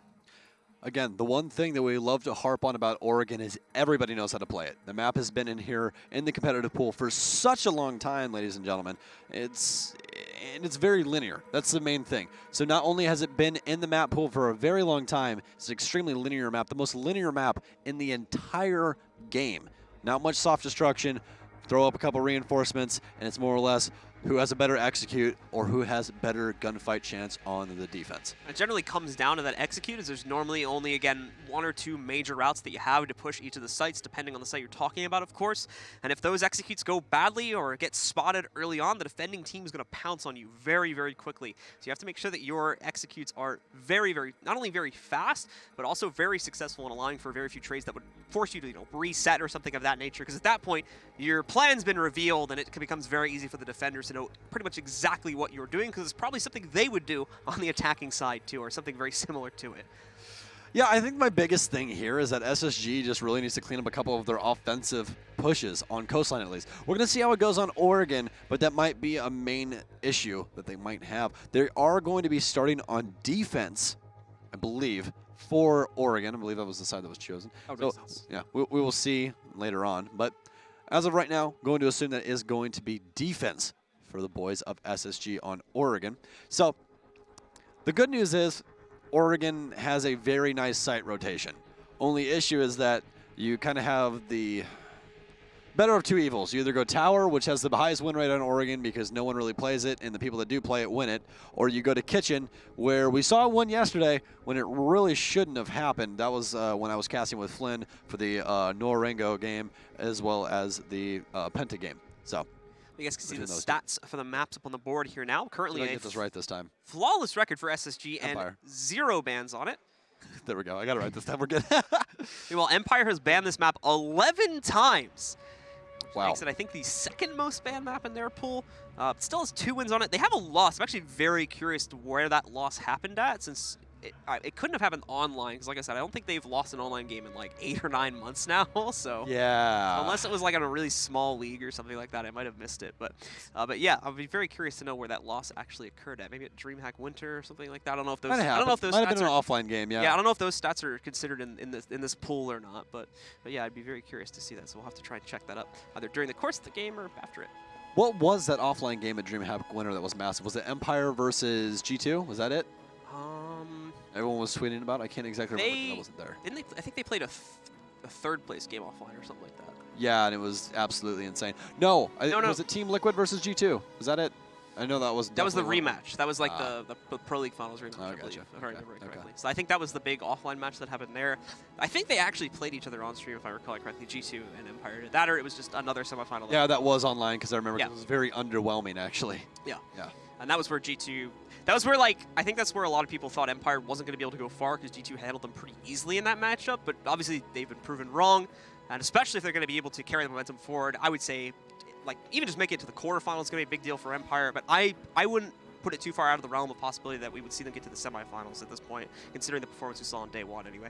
Well, I think the main thing is that that was back in the time span where it was the joystick show. Yeah. If joystick didn't pop off, they didn't win. Now, the entire team showing up, and joystick just has to clutch up every once in a while. But enough of our banter back and forth, ladies and gentlemen. We're going to be getting into the second map here of Game 2, Day 2 of the SI-19. It's Team Empire versus Space Station on Oregon. First band coming out from Space Station themselves, and it's going to be Capitao, actually, something we don't see too often, but I believe it makes sense considering this map's playout. Again, we talked about it yesterday. Very unique bands have been coming out here at Invitational, and this definitely, honestly, not a surprise, really. Ying going to get banned out next. A lot of them end up being targeted towards one team's specific playstyle, and I feel like these may be one of those instances if we're looking at Space Station to favor Capitao flavored playstyle on this map. Do note, though, that they start out on attack. Empire does. So considering that, they're also removing a very large piece of utility from their own pool, should they require it, especially if there's going to be a lot of issues with dealing with ADSs and whatnot from a Jaeger, because we don't expect him to be banned, and indeed he will not. Mira and Echo will be the defender bans. Capitao and Ying will be the attacker bans. That'll end our ban phase and take us into round number 1 of map 2, where Team Empire is looking to shut this down right here, right now, and look for a nice, easy 2 days off tomorrow and Thursday. All right, as we will begin to heat things up here on Oregon. Defense is going to choose kids, dorms, main hall. They had a couple, shines of light on their defense, really shone through in order to make it all the way up to overtime. Just could not find what they needed in that overtime to really win out the rest of that map. But we are on their map choice this time around. As you guys see all those beautiful faces come across your screen. And now we will delve into the world of virtual video games. In we go once again to Oregon, ladies and gentlemen. Not that I'm sure that you see, into the Matrix once again, into the crime-fighting simulator that is known as Rainbow Six Siege. Oh man, have I talked to you about that? Do you know what Rainbow Six actually is? Well, it's a book series. I know that much. Yeah, so this entire game is actually just practice. Nobody's actually killing each other. Well, the real like lore of the game is this T-Hunt, basically, isn't it? Yeah. Yeah, they all just have rubber bullets and they just pretend to be dead. Yeah. That's really it. Attackers have recovered their defeat. I mean, yeah. we have some crazy lore, dude. I've heard some of it. Some of it's pretty. It's like very creative too. I've noticed. They Ubisoft has a fun time with that. And I like how they tie in operators. Like for instance, when they asked when Stuart asked us, do you know how Finka got her scar? And I was like, is it a bear? Because Russia. She's not even from Russia. She's from the Ukraine. But actually, Capcan stabbed her in the face during practice, apparently by accident. So that is how Finka got her scar in her face. A little bit of lore there for you guys, as we are just waiting for SSG to complete their setup. They are going to be going upstairs once again, and you guys can see a lot of verticality brought out in this SSG play. They're going to have Rampy on the Jaeger this time around. Rampy again roaming around, trying to see if he can catch any of the members of Empire roaming early on. Won't be the case, though. Empire very much are favoring a push into the tower to start this round off, since it is a kid's bedroom hole. The wall at the edge of Attic is also not reinforced from the looks of it as well here, so they should be able to walk in through that pretty easy. They've already dealt with the one reinforced wall here. I'm not sure if they got that evil eye or not. Not, I don't believe so. He might have caught it with a bullet, but the Ash Charge Jeff definitely did not get it. They're making quick work of this, though, Empire is. They've already got a lot of presence over in Big Tower. They're already addressing the the north side windows. And that's maintaining presence on site on Oregon is relatively what you want to do, because there's not very many safe paths to rotate out of sight. Yeah, I mean, assuming the utility is all set and ready to go, they should be in prime position to execute within the next, I would say, 10 to 20 seconds here if they really wanted to go for it. I think they're going to wait longer than that just to hope and see. Maybe they can get a kill like we're seeing from Joystick right now. Comes very close to it. Bosco is brought down to just a sliver of HP remaining. no outright kill. He's able to survive for another day, and he needs to do that considering he's on smoke. Oh. Oh no! Oh my goodness. That was such a crazy impact kill. We literally heard one of the players go ooh from over the wall. That was, wow. Okay, did not expect that one, but Scyther going to come over with a freebie onto Bosco. Just poorly timed by Bosco. Was Ever been noob tubed in Rainbow Six Siege? Oh man, don't start it. No, I think the more of the noob tube option is joystick with Ash, right? Yeah, Ash I guess would be more of your quintessential noob tube, but Zofia comes close enough, I suppose. You remember the thumper? Yeah. Exactly what it is. Exactly. Shala, of course, will be able to pick up the response just moments later. Finds Joystick himself. It's revenge. The loss of their smoke just moments ago. Karzeka, in the meanwhile, still looking for a shot through this window here. Came very, very close to finding the kill on Bosco earlier. It came down to the Zofia to find it, however. He himself is going to look to try and do more damage if it's all possible. Meanwhile, Shepard's already on the site, going for the plant right now. It doesn't look like it's going to be stopped either. The smoke is no longer going to be an issue. They push most of SSG outside of the site, so Shepard runs right in through the big window and gets the plant in dorms.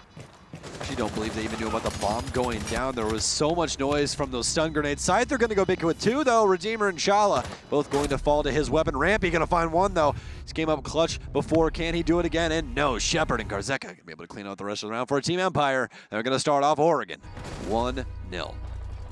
Very, very clean execute when they finally got around to it.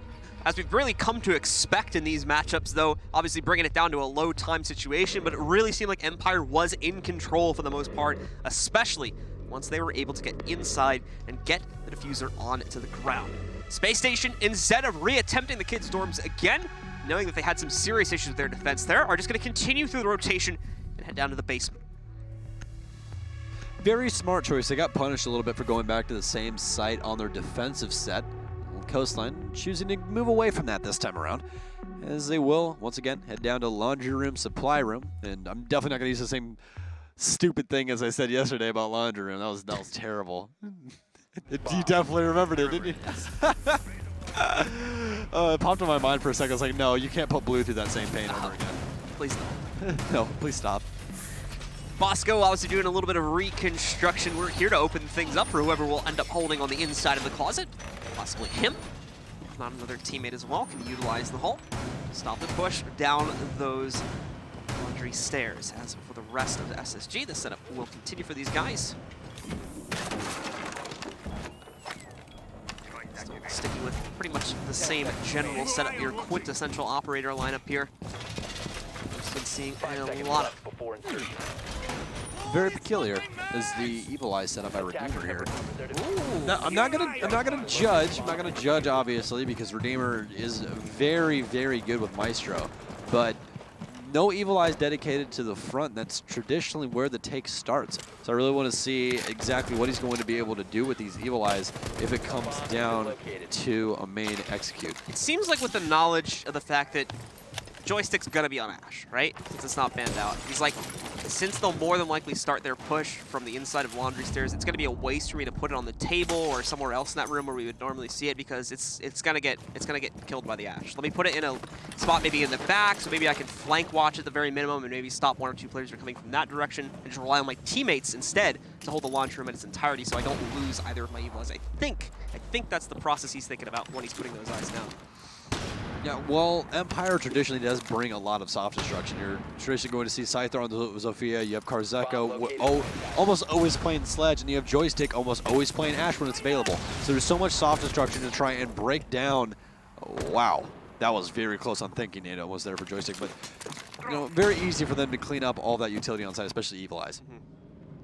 So keeping it away from laundry room will hopefully keep them alive till later in the round. At the very minimum, there'll be in unexpected positions, or less common positions, to be able to keep it away from the guys on Team Empire. Speaking of which, they've already moved in, taken full control of tower, taking actually an incredibly similar route they did on the previous round, just starting off their takes at the tower, slowly fanning out from there. That does create a little bit of closed loop here, however, as now Space Station can focus all their tactics on just defending from a tower push. That means only 2 to 3 real angles they have to watch out for players lurking out from. You can see Joystick, of course, going on his own lurk on the inside of the meeting hall, trying his best to knock out a member of SSG, but it's Rampy instead. Gets the party started by finding Joystick himself to eliminate him, prevent any further use of the Ash. You will see Shockwave take over the meeting hall, just trying to hold off rotates from SSG. Yet another body will fall for Empire. It's going to be Karzeka, no more grenades in use for them.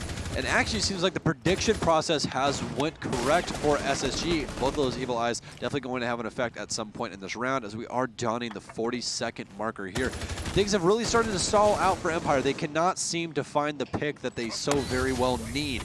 It's that last Toxic Babe. We'll touch up Scyther just a little bit, but he is going to start to get in a crazy little bounce back and forth between a member of SSG's. He's going to take just a little bit more damage, but still maintaining his life. SSG playing this very intelligently as they do back off. Shock still waiting for a rotate from Rampy. But I believe Rampy knows that he's on Sandbag. We're about to find out. Is he going to see him? No, he won't. Looks away at the last second. Shock and Shepard both find kills respectively. And another one from Shock, but he's going to get traded about thinking it's a 2v2 situation. Empire has to do something, and they're going to find one. It's all left up to Charlie. He's holding the door. He doesn't think they have the diffuser as he starts to rotate in. Will he know where they are? And no, he chooses wrong. Scyther will be able to win that one for them almost single-handedly. Shockwave also contributing wholeheartedly to that. Another low timed execute, and it works again. I continue to be surprised the fact that these are constantly working out. That time, obviously, definitely a little bit more into Empire's fragging power that we saw in the last second, and SSG just, I guess, not being ready for such an aggressive push so late into the round. Traded out very heavily against their favor, and as a result of that, Empire claims round 2 in a stunning fashion. Yet again, 2-0 now, and it's looking like we are going to see SSG stay down here to reattempt this site one more time because of how close it was. Yeah, tactical timeout coming by SSG, as you guys can see on your screen right now. Lycan wants to have a word with them, especially after that one. That was their round to lose. They let Empire come away with it. Biggest notion was the downstairs execute. Kind of got overzealous for kills there for a second and ended up biting them in the rear. So just trying to tone down the troops just a little bit. They're playing so intelligently up until that last second. Then right at the tail end of that is when the overpeaking bit them. They ended up losing that one. So the tactical pause here is once again a little bit of discussion going on between the SSG and Empire members as well.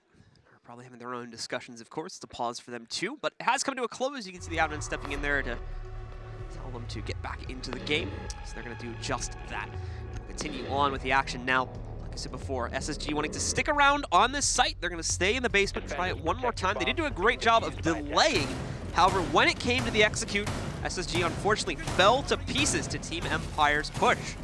Be careful of that. We already have seen the fragging power that Team Empire bring to the table. Spacestation should be well aware of this fact and look for ways to delay the timer even more, or just outright avoid a confrontation if at all possible. It's not the easiest thing to do, though. As you can see, there's not a whole lot of room to work with down here on this site. SSG going for the exact same setup as prior. A little bit of adjustment, though, as they are going to dedicate a couple of just wooden barricades to Red Hall. As they feel like, you know, we did kind of just throw that one. They really didn't know how to handle things. Kind of just played into the hand of Empire there at the last second. Let's make these tiny minor adjustments. See if we can possibly pull a round out on the basement.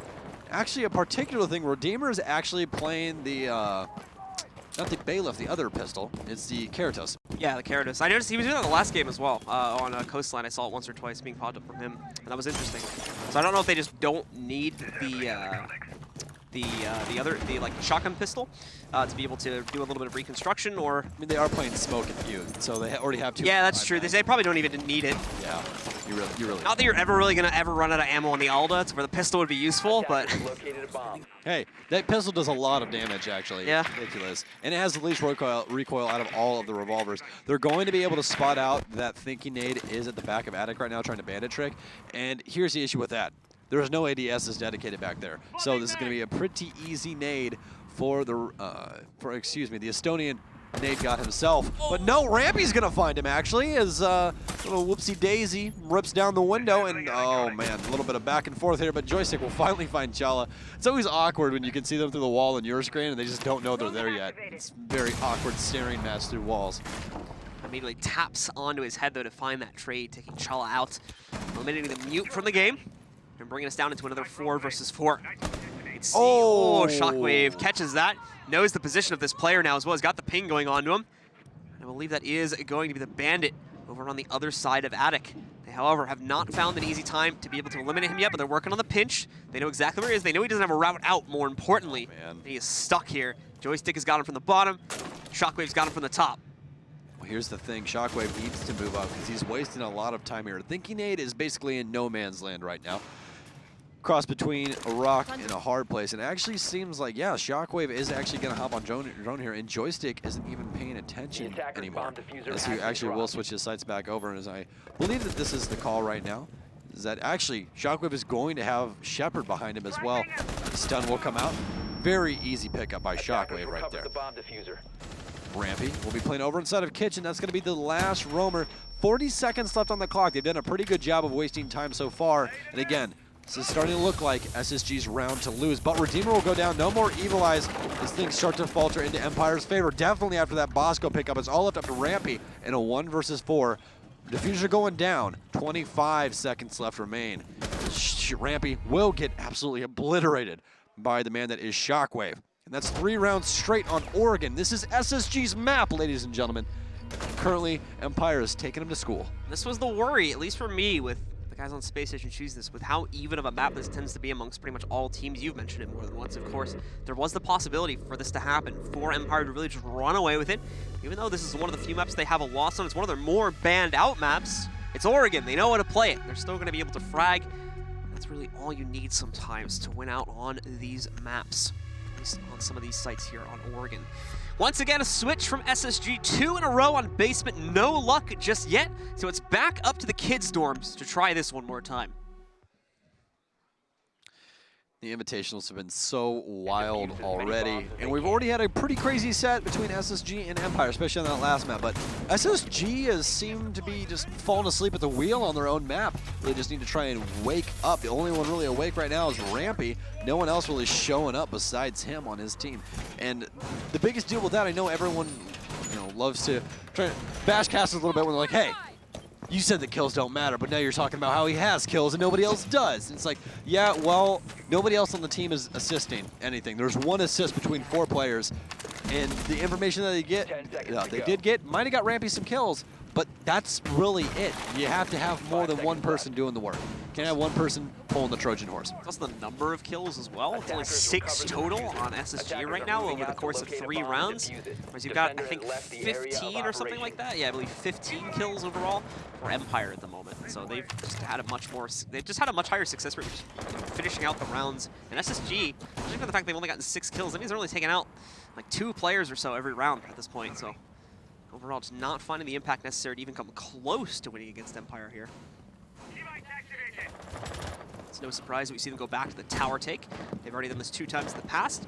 And they'll try it once again to start off their take with clean control. And this has been clean all 3 times they've gone into it now. There's been no resistance, nothing there really would, except for maybe in the basement steps. There's no resistance at all here from SSG. They're just going to allow Empire to walk right into it. The only place where they might run into problems would be transitioning into the attic, but that really is necessary. They have a Thatcher to deal with that wall for them. We did not expect the Bandit tricking that wall, so.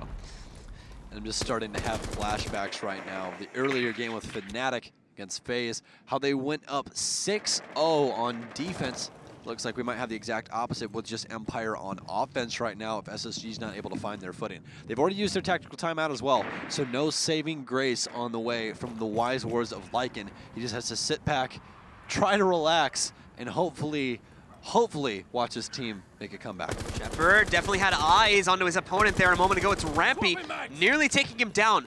He's got 2 HP left, or something very close to that, as he was just able to escape down a hatch. Does push him outside of the site, however, and will have to reposition. They're going to actually reset him, it looks like right now. We're just taken down by a teammate, and remember, the res back up brings him to 50% HP. Problem is, though, the person who did res him just got knocked out. It was Bosco. It was also their smokes. They lose the best delay utility they could have had up to this point. Redeemer, though, with a nice trade on the inside of the site, stops Scyther from going any further for now. Karzeka also finds a kill with a grenade. In addition to that, Joystick with some great movement on the rappel. He's able to strafe in front of Chala, taking him down. Shepard will follow it up with 1 more on his own as well to knock out Rampy. And we are down to just Thinking Nade in a 1v4 situation. That plant going to be going down at any moment. And it seems like, ladies and gentlemen, SSG is just on a failure to launch. A Shockwave will clean up round number 4 in favor of Team Empire once again. The Russians just absolutely picking apart Space Station Gaming. Absolutely decimating them, and it's unfortunate to see considering how good Space Station were looking, even in the first map, and especially the first series we saw them play in their opener yesterday versus Rogue. But as you were mentioning, it seems to just all of a sudden come to a complete stop here on Oregon. Not even able to come close to trading, as we still had 4 players alive at the end of that round for Team Empire. Very, very clean rounds coming out from these guys. And Space Station overall, very low success rate, not even coming close just yet to closing out on one of these rounds. They'll stick with the kids' dorms though, and once again we'll try this for a second time. They're not feeling too confident to go back to the basement yet, and they think they know what they can fix here, despite the very one-sided nature of the round which just played out. And yet again, there was signs of life inside of SSG on that last round, but nothing really to phone home to. Yeah.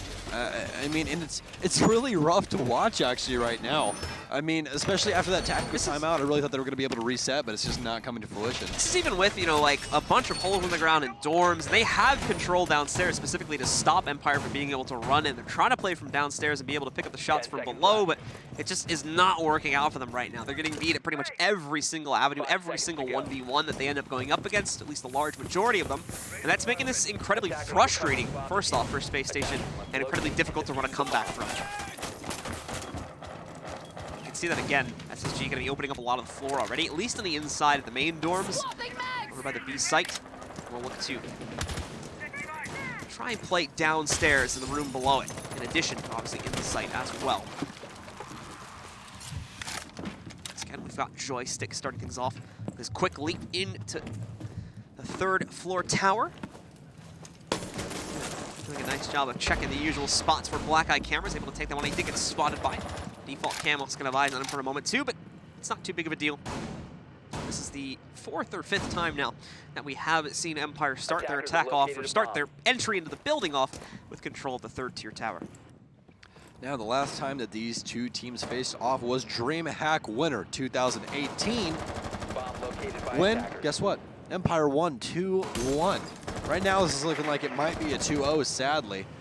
SSG, once again, just needs to find something to light a fire. All it takes is one, and the man to look for to that is Bosco. The most clutch player on all of SSG. He actually has 8 clutches in the regular season. That's any 1vx scenario, ladies and gentlemen. That means 1v2 through 5, as Rampy will actually start things off, and we'll take out Shockwave. It's not been a while. He's going to get off to a good start, but Joystick with a position inside of 3rd tower. I like what we're seeing from the guys over on SSG. Shala as well, able to cut off Karzeka, but Joystick and Shepard trade it right back. Good moves from SSG, but the execution still does not play into their favor. Team Empire now leads 3v2 with 1:20 left. Still absolute insanity to me that man will literally just pull out a pistol and try and chase people down. Like, this is like, I'll win it. I don't care. I'll click heads with a pistol. I think you said it best yesterday. He plays off of fear from other players. If he knows someone's going to be scared to take a duel, he will pressure it. He will move in. He will take the duel for him, and oftentimes he'll catch that opponent off guard. So it is a pretty interesting playstyle that we see from Joystick, and a very effective one at that. Sometimes I say smart things, guys, see? Yeah. You know? Like, sometimes I know what I'm talking about. It's okay. Apparently not when I'm trying to pronounce Japanese players' names, but besides that, you know, it's all right. It's all right. It's all if you can't joke about yourself, I mean, come on. Speaking of jokes, Bosco's going to put Joystick in the dirt. Jeez. And Scyther. Oh, my goodness. What a shot under Redeemer. It's all left up to Bosco. Again, the most clutch player for SSG, and he's got to try and light a fire right now for the rest of his team.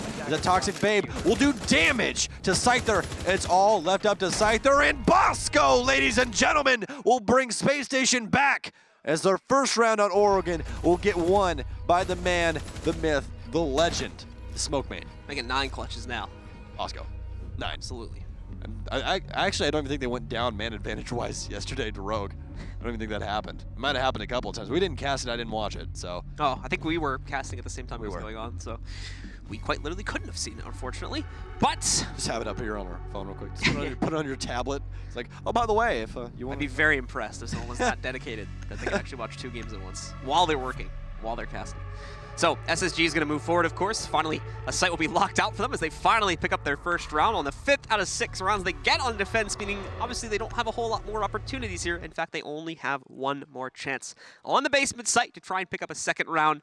And then this at a more respectable 4-2 scoreline compared to the 5-1 that is certainly looming based on the previous round results. Well, guess what, ladies and gentlemen? I'm staring at the man right now He's here. myself. Milos the medic, standing right here. Hi, buddy. How are you?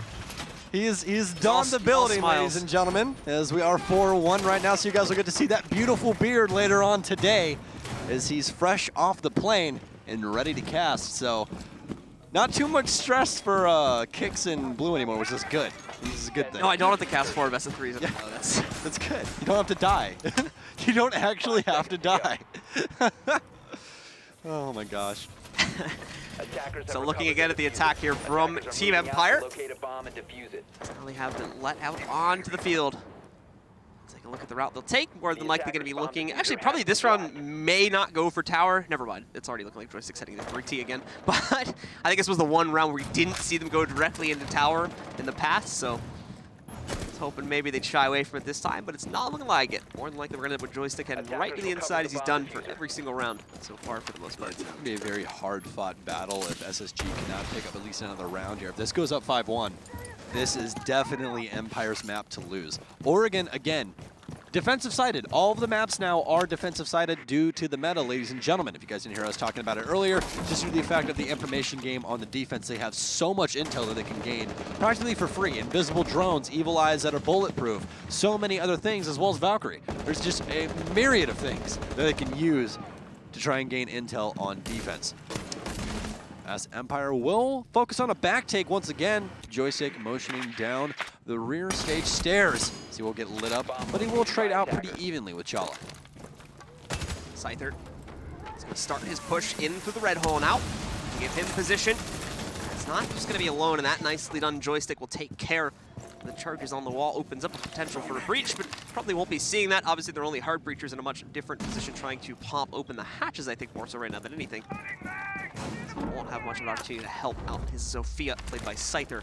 Instead, it's going to be Karzeka rapid to the outside, and I believe heading into the tunnel with Scyther to commit to this push.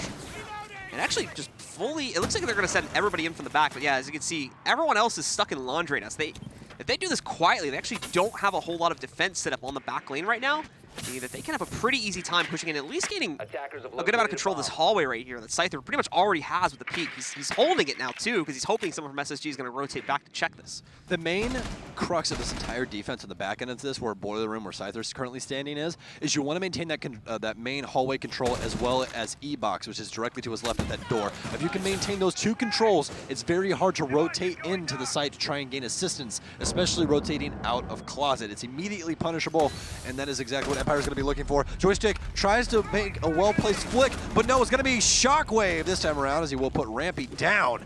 4v4 is the call. Karzeka gonna find yet another kill and another one to back that one up. Shockwave again is gonna be Redeemer. Can he follow in the footsteps of Bosco and gain a clutch? He's gonna down Shockwave, and it's 2 left up on Empire to try and win this one out. The diffuser's going down. They know it's going down. He takes a gunfight against Karzeka, but no. Karzeka with a 3K. It's gonna be 5-1 on Oregon, ladies and gentlemen, as we're going to be switching sides finally after a drawn-out offense by Empire that just seemed to be relentless.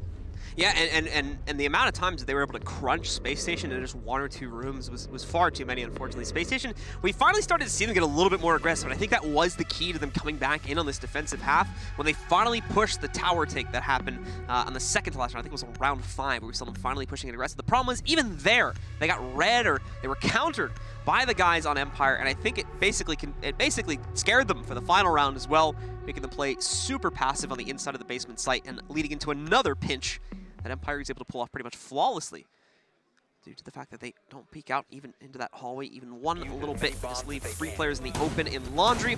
Get knocked out one by one as Empire commits to the push.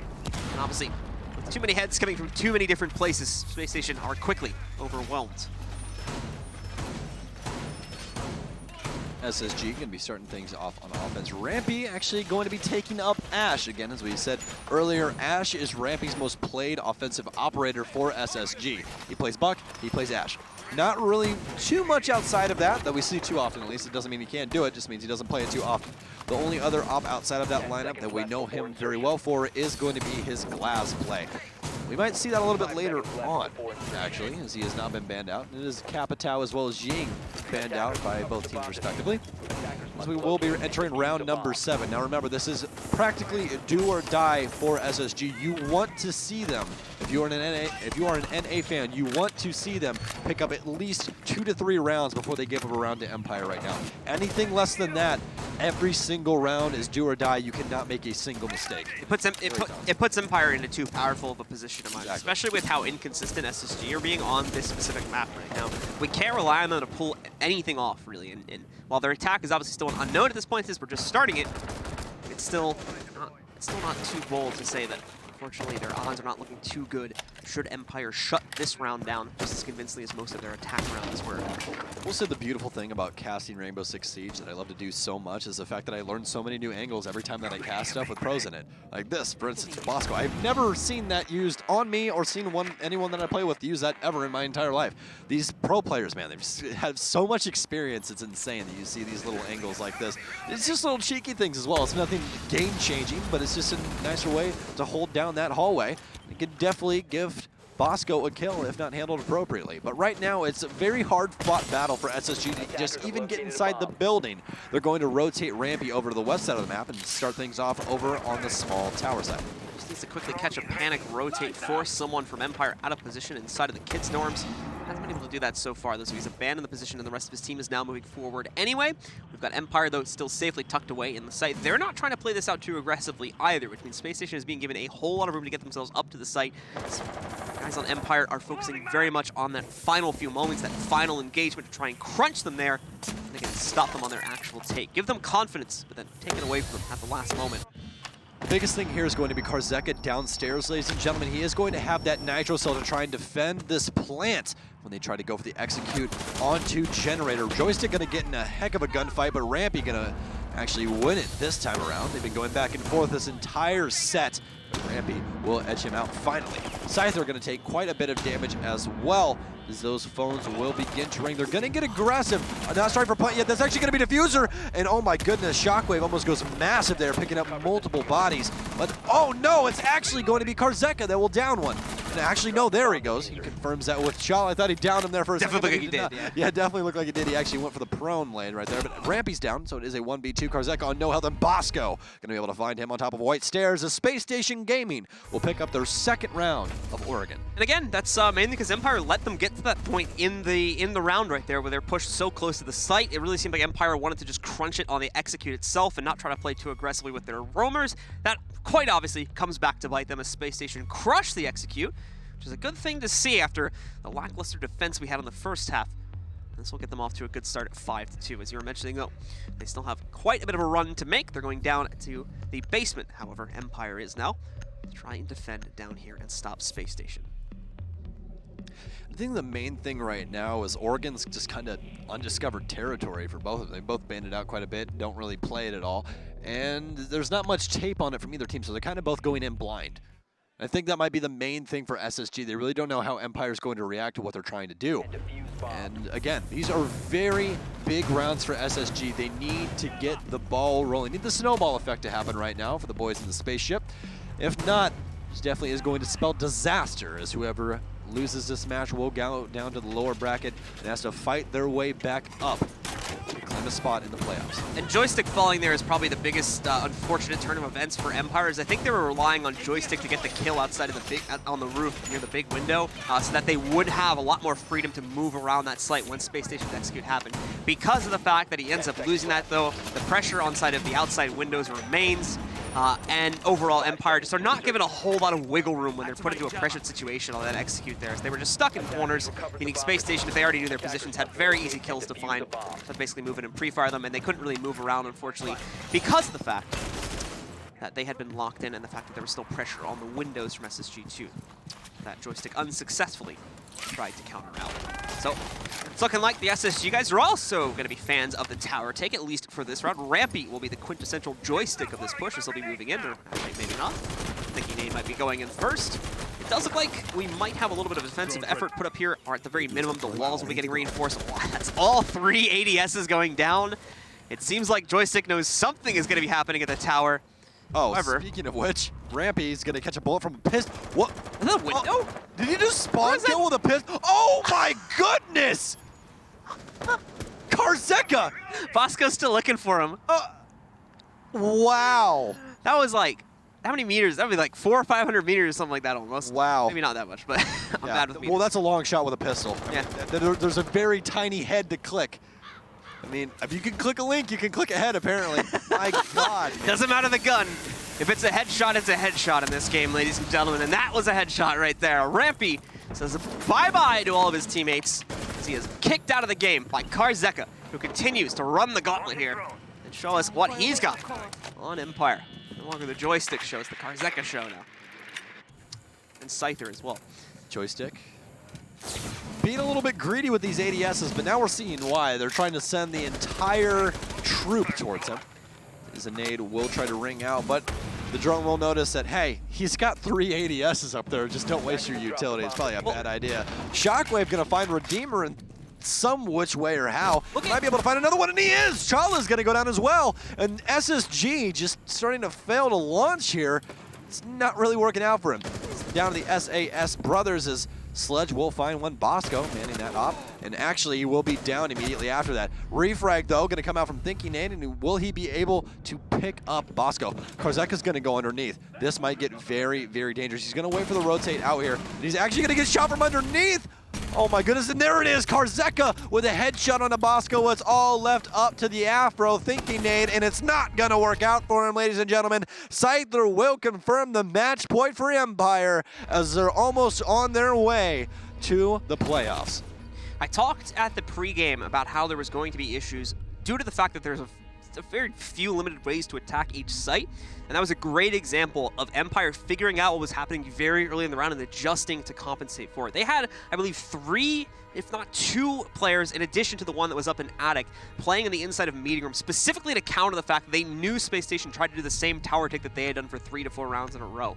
Spacestation saw how successful that was, tried to do it themselves, and were immediately cut off in meeting room. Could never even get beyond the tower for the most part there. You only had 1 or 2 people from Empire just inside of the basement site throughout the entire course of that round. I actually almost fell over this wire. That's why I was laughing at myself. So okay. Yeah. You guys didn't see that obviously because you guys can't even see us at this angle because we're both sitting. But yeah, I almost fell over the wire for my mic, so that was very close. But besides that point, I think the biggest takeaway from this entire matchup as a whole is that SSG can just not find their footing after something big happens. It's just very, very difficult for them. I'd definitely say the biggest thing for them is just these early picks. SSG just keeps getting punished over and over again by Empire, just having emphasis on these early gunfights. Well, Empire sees that Space Station wants to take the fight to the tower, and they'll oblige upon that. Not that they have much of a choice now. They'll take the fight directly to the tower, as we'll be heading for that site. And what could potentially be the final round of this series. Empire wants a 7-2 closeout here on this round. All right, ladies and gentlemen, we will see Shockwave that came out, as well as a couple others. They are going to be on the tower defense, ladies and gents. If you guys are just joining us, fun fact, tower is actually the most defendable site stat-wise, inside of Pro League, as a 62% defender win rating on it, which is absolutely insane to me because it used to be no one went to tower. Never happened. Everyone just wrote it off as a terrible, terrible site.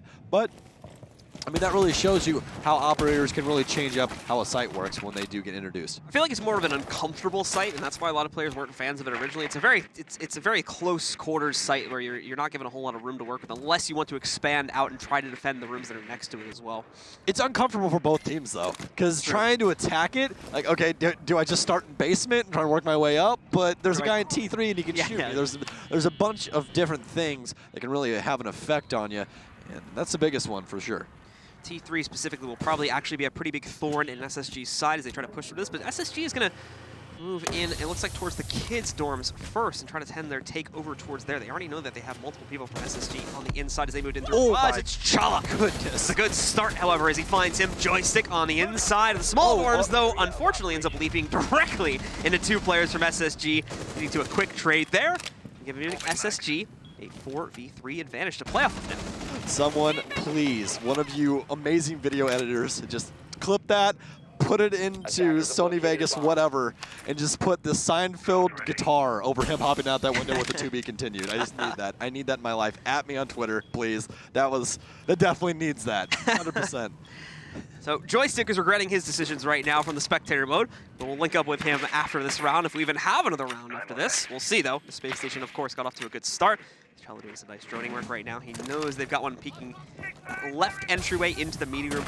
That is where Team Empires decided to take their defense, at least when it came to smoke, to try and hold back SSG for a little bit longer if at all possible. Oh, he's got a slight ammo can use to try and abuse the position, but no, it doesn't end up working out. Forced to fall back just over 25 HP. He wants to keep himself alive. He still has another babe to throw out. He might as well try to throw it in the middle, but the nade is going to take him down. Not fully out, but his legs stick out from the door, and Shala will be able to finish him off from that, now leaving it into a 2v4 favorite for SSG. Only 30 seconds left on the clock, and Empire is pretty divided on where their players are. Shepard upstairs in Attic, while Valkyrie, being manned by Shockwave, all the way downstairs. But SSG really doesn't know where these operators are, so they are pretty safe right now. 19 seconds left on the clock. The main thing for the defense will be to try and find that diffuser. Redeemer to start putting it down right now as they are going to smoke out the main stairs, but Shock is going to find him, and that's going to be manned by Chala now as the diffuser will be picked up, and actually Shock will go down. It's all left up to Shepard, and he's going to try and stop the diffuse right here, and he will! That's going to be the clutch for Empire as they're going all the way to the playoffs, ladies and gentlemen.